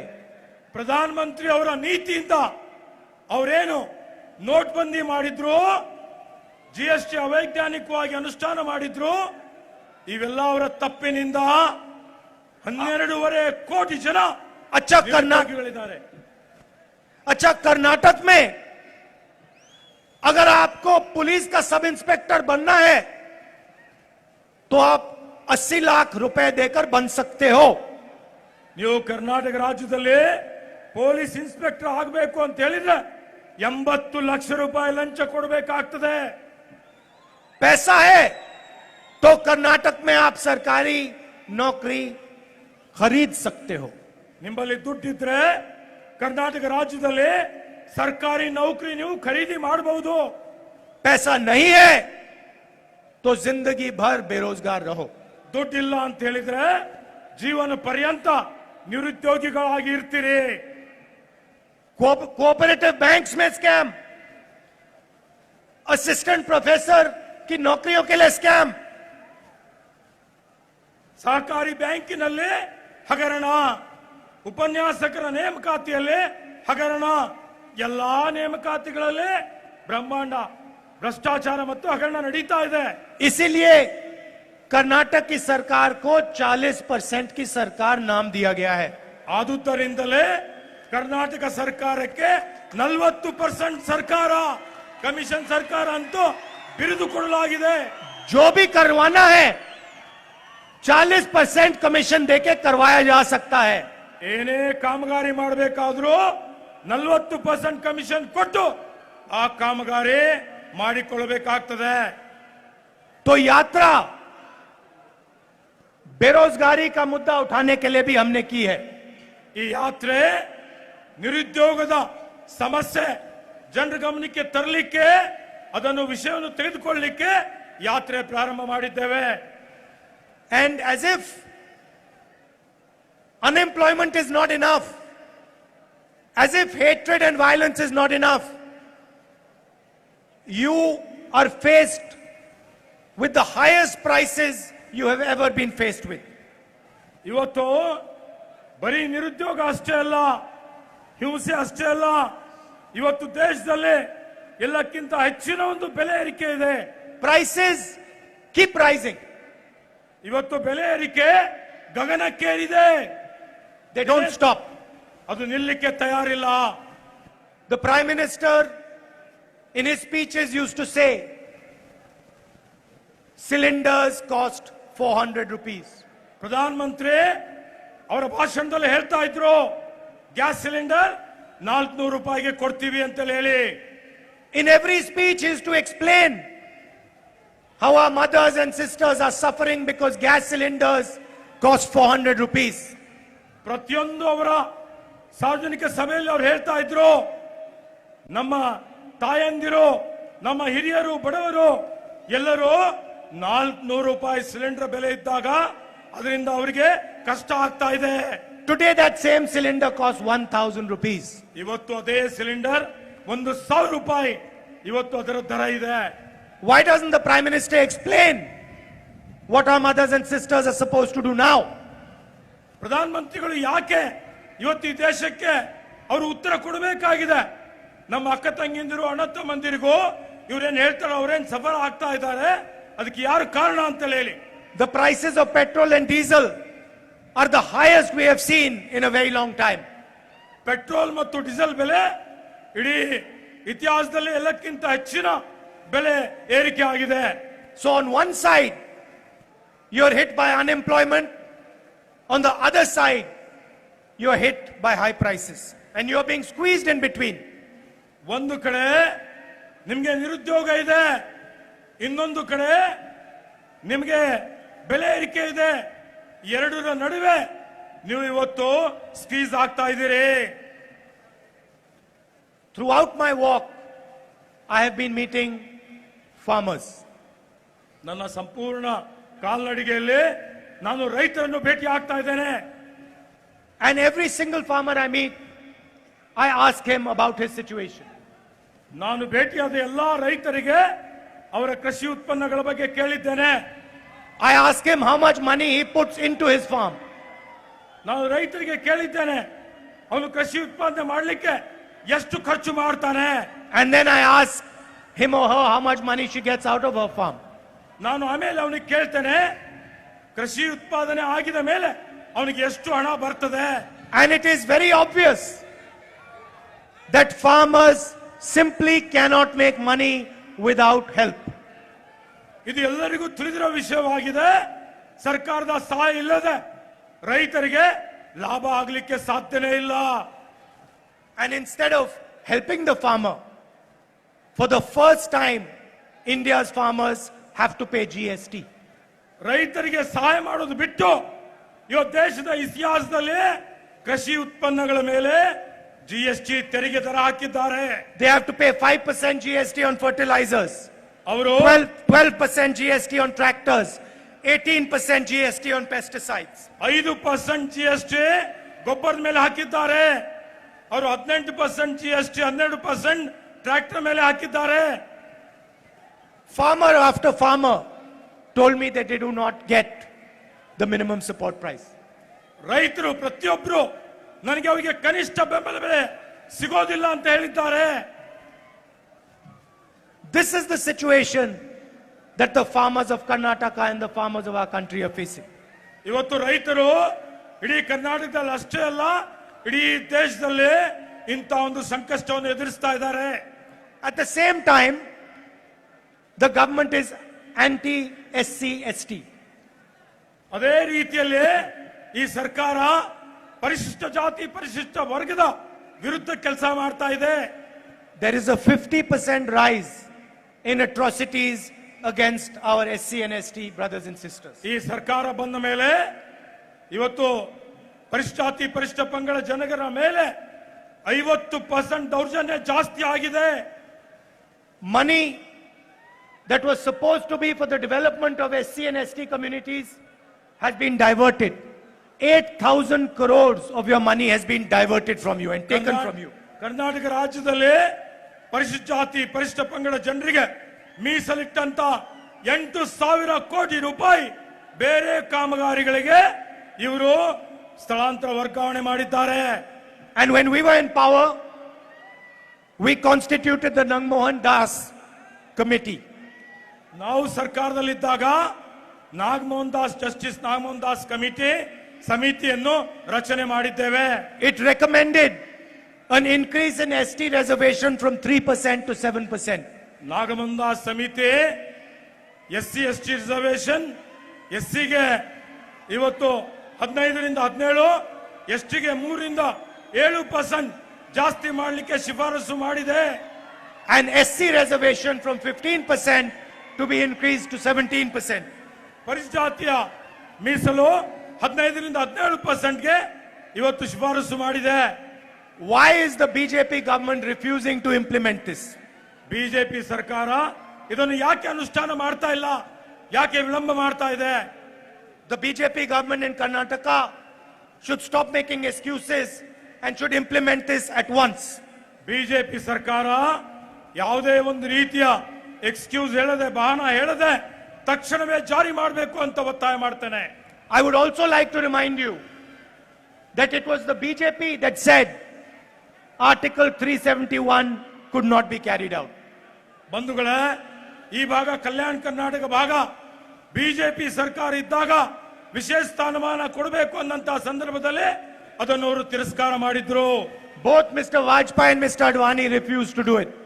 ವಾಜಪೇಯಿ ಅವರು ಮತ್ತು ಅಡ್ವಾಣಿ ಅವರು ನಮ್ಮ ಪ್ರಸ್ತಾವನೆ ತಿರಸ್ಕಾರವನ್ನು ಮಾಡಿದ್ರು. And it was the Congress party that gave you 371. Congress ಪಕ್ಷ ಸರ್ಕಾರ ಇದ್ದಾಗ 371 ಅನುಚ್ಛೇದ ತಿದ್ದುಪಡಿ ತಂದು And ಈ we ಭಾಗಕ್ಕೆ ವಿಶೇಷ ಸ್ಥಾನಮಾನ ಕೊಡಲಾಗಿದೆ. And we gave it to you because we recognized that you were struggling. ನಾವು ಇದನ್ನು ಕೊಟ್ಟಿದ್ದೇವೆ ಯಾಕೆಂದ್ರೆ ನೀವು ಬಹಳ ಕಷ್ಟವನ್ನು ಅನುಭವಿಸ್ತಾ ಇದ್ದೀರಿ. ಇದು ಅಭಿವೃದ್ಧಿ ಆಗದೇ ಇರುವಂತಹ ಪ್ರದೇಶ ಇದೆ ಅಂತ. And the result has been thousands and thousands of youngsters have got an opportunity, have got employment. ನಾವು 371 ಕಲಂ ತಿದ್ದುಪಡಿ ಮಾಡಿದಕ್ಕಾಗಿ ಸಾವಿರಾರು ಜನರಿಗೆ ಇವತ್ತು ಸರ್ಕಾರಿ ನೌಕರಿಯಲ್ಲಿ ಉದ್ಯೋಗ ಸಿಕ್ಕಿದೆ.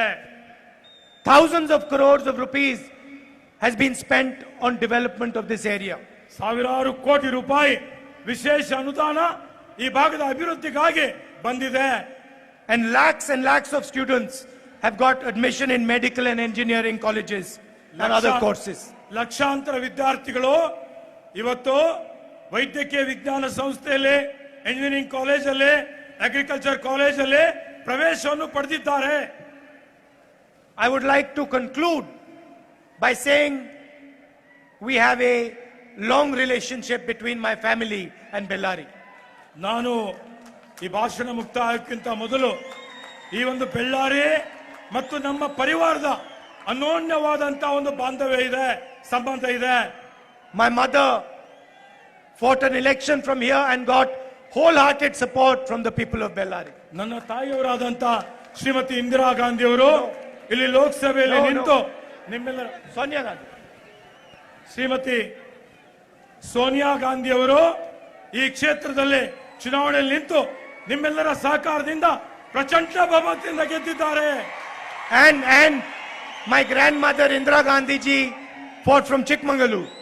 ಮತ್ತೆ ನನ್ನ ಅಜ್ಜಿ ಇಂದಿರಾ ಗಾಂಧಿ ಅವರು ಚಿಕ್ಕಮಗಳೂರಿನಿಂದ ಲೋಕಸಭೆಯಿಂದ ಗೆದ್ದು ಬಂದಿದ್ದಾರೆ.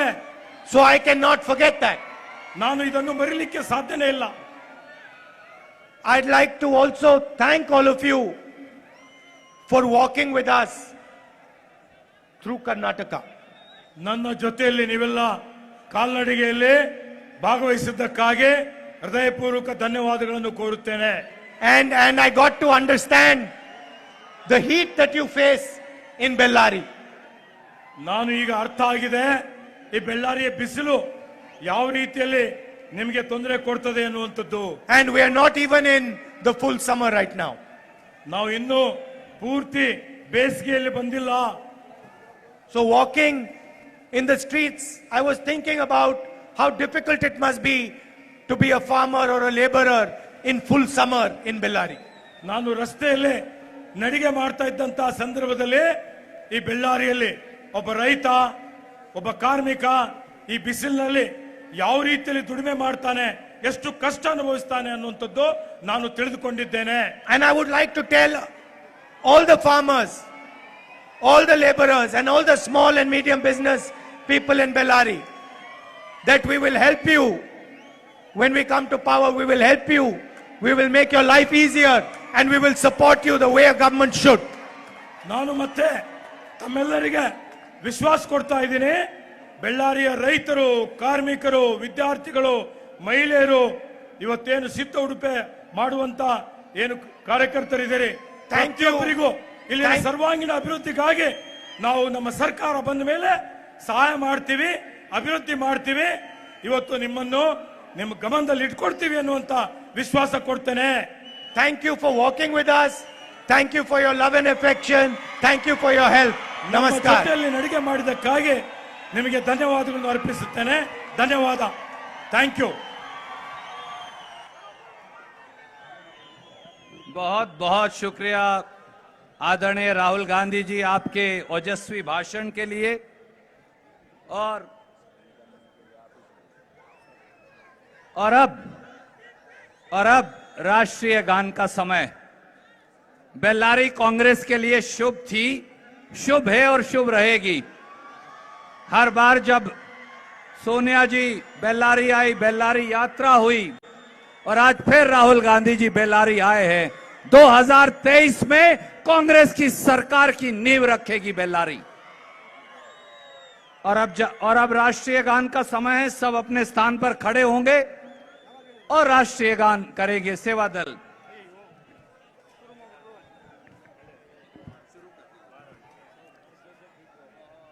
सभागृह सावधान। राष्ट्रगान शुरू करेंगे। जन गण मन अधिनायक जय हे भारत भाग्य विधाता।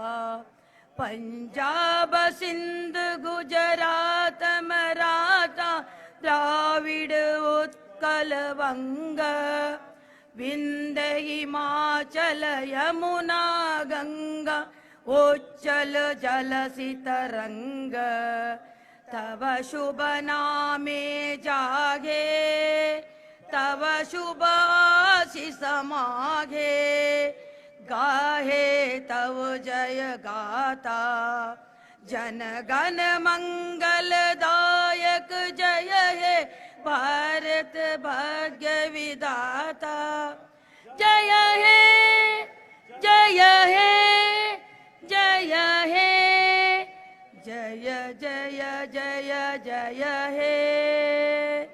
आजाद हिंद जिंदाबाद।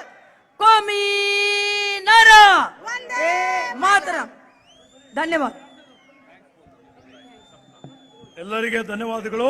ನಮ್ಮ ನಿಮ್ಮೆಲ್ಲರ ನೆಚ್ಚಿನ ನಾಯಕರಾದಂಥ ರಾಷ್ಟ್ರೀಯ ನಾಯಕರಾದ ಈ ದೇಶದ ಇವತ್ತು ಮುಂದಿನ ಭವಿಷ್ಯ ಆದಂಥ ಮಾನ್ಯ ಶ್ರೀ ರಾಹುಲ್ ಗಾಂಧೀಜಿಯವರು ನಮ್ಮೆಲ್ಲರ ಉದ್ದೇಶ ಮಾತನಾಡಿದ್ದಾರೆ.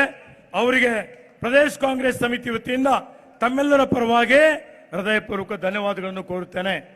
ಅದೇ ರೀತಿಯಲ್ಲಿ ಇಲ್ಲಿ ಮಾನ್ಯ ಖರ್ಗೆಜಿಯವರು, ಬಘೇಲ್ಜಿಯವರು, ಅಶೋಕ್ ಗೆಹ್ಲೋಟ್ ಅವರು, DK ಶಿವಕುಮಾರ್ ಅವರು, ಸುರ್ಜೇವಾಲಾಜಿ ಅವರು, KC ವೇಣುಗೋಪಾಲ್ಜಿ ಅವರು, ಮಾನ್ಯ ಸಿದ್ದರಾಮಯ್ಯಜಿ ಅವರು, ಇತರ ಎಲ್ಲ ಹಿರಿಯ ಮುಖಂಡರು ತಾವೆಲ್ಲರೂ ಭಾಗವಹಿಸಿದ್ದೀರಿ. ಎಲ್ಲರಿಗೂ ಪ್ರದೇಶ ಕಾಂಗ್ರೆಸ್ ಸಮಿತಿ ವತಿಯಿಂದ ತಮ್ಮೆಲ್ಲರ ವತಿಯಿಂದ ನಾನು ಹೃದಯಪೂರ್ವಕ ಧನ್ಯವಾದಗಳನ್ನು ಅರ್ಪಿಸುತ್ತೇನೆ. ಧನ್ಯವಾದಗಳು. ಸಭೆ ಮುಕ್ತಾಯ ಆಗ್ತದೆ.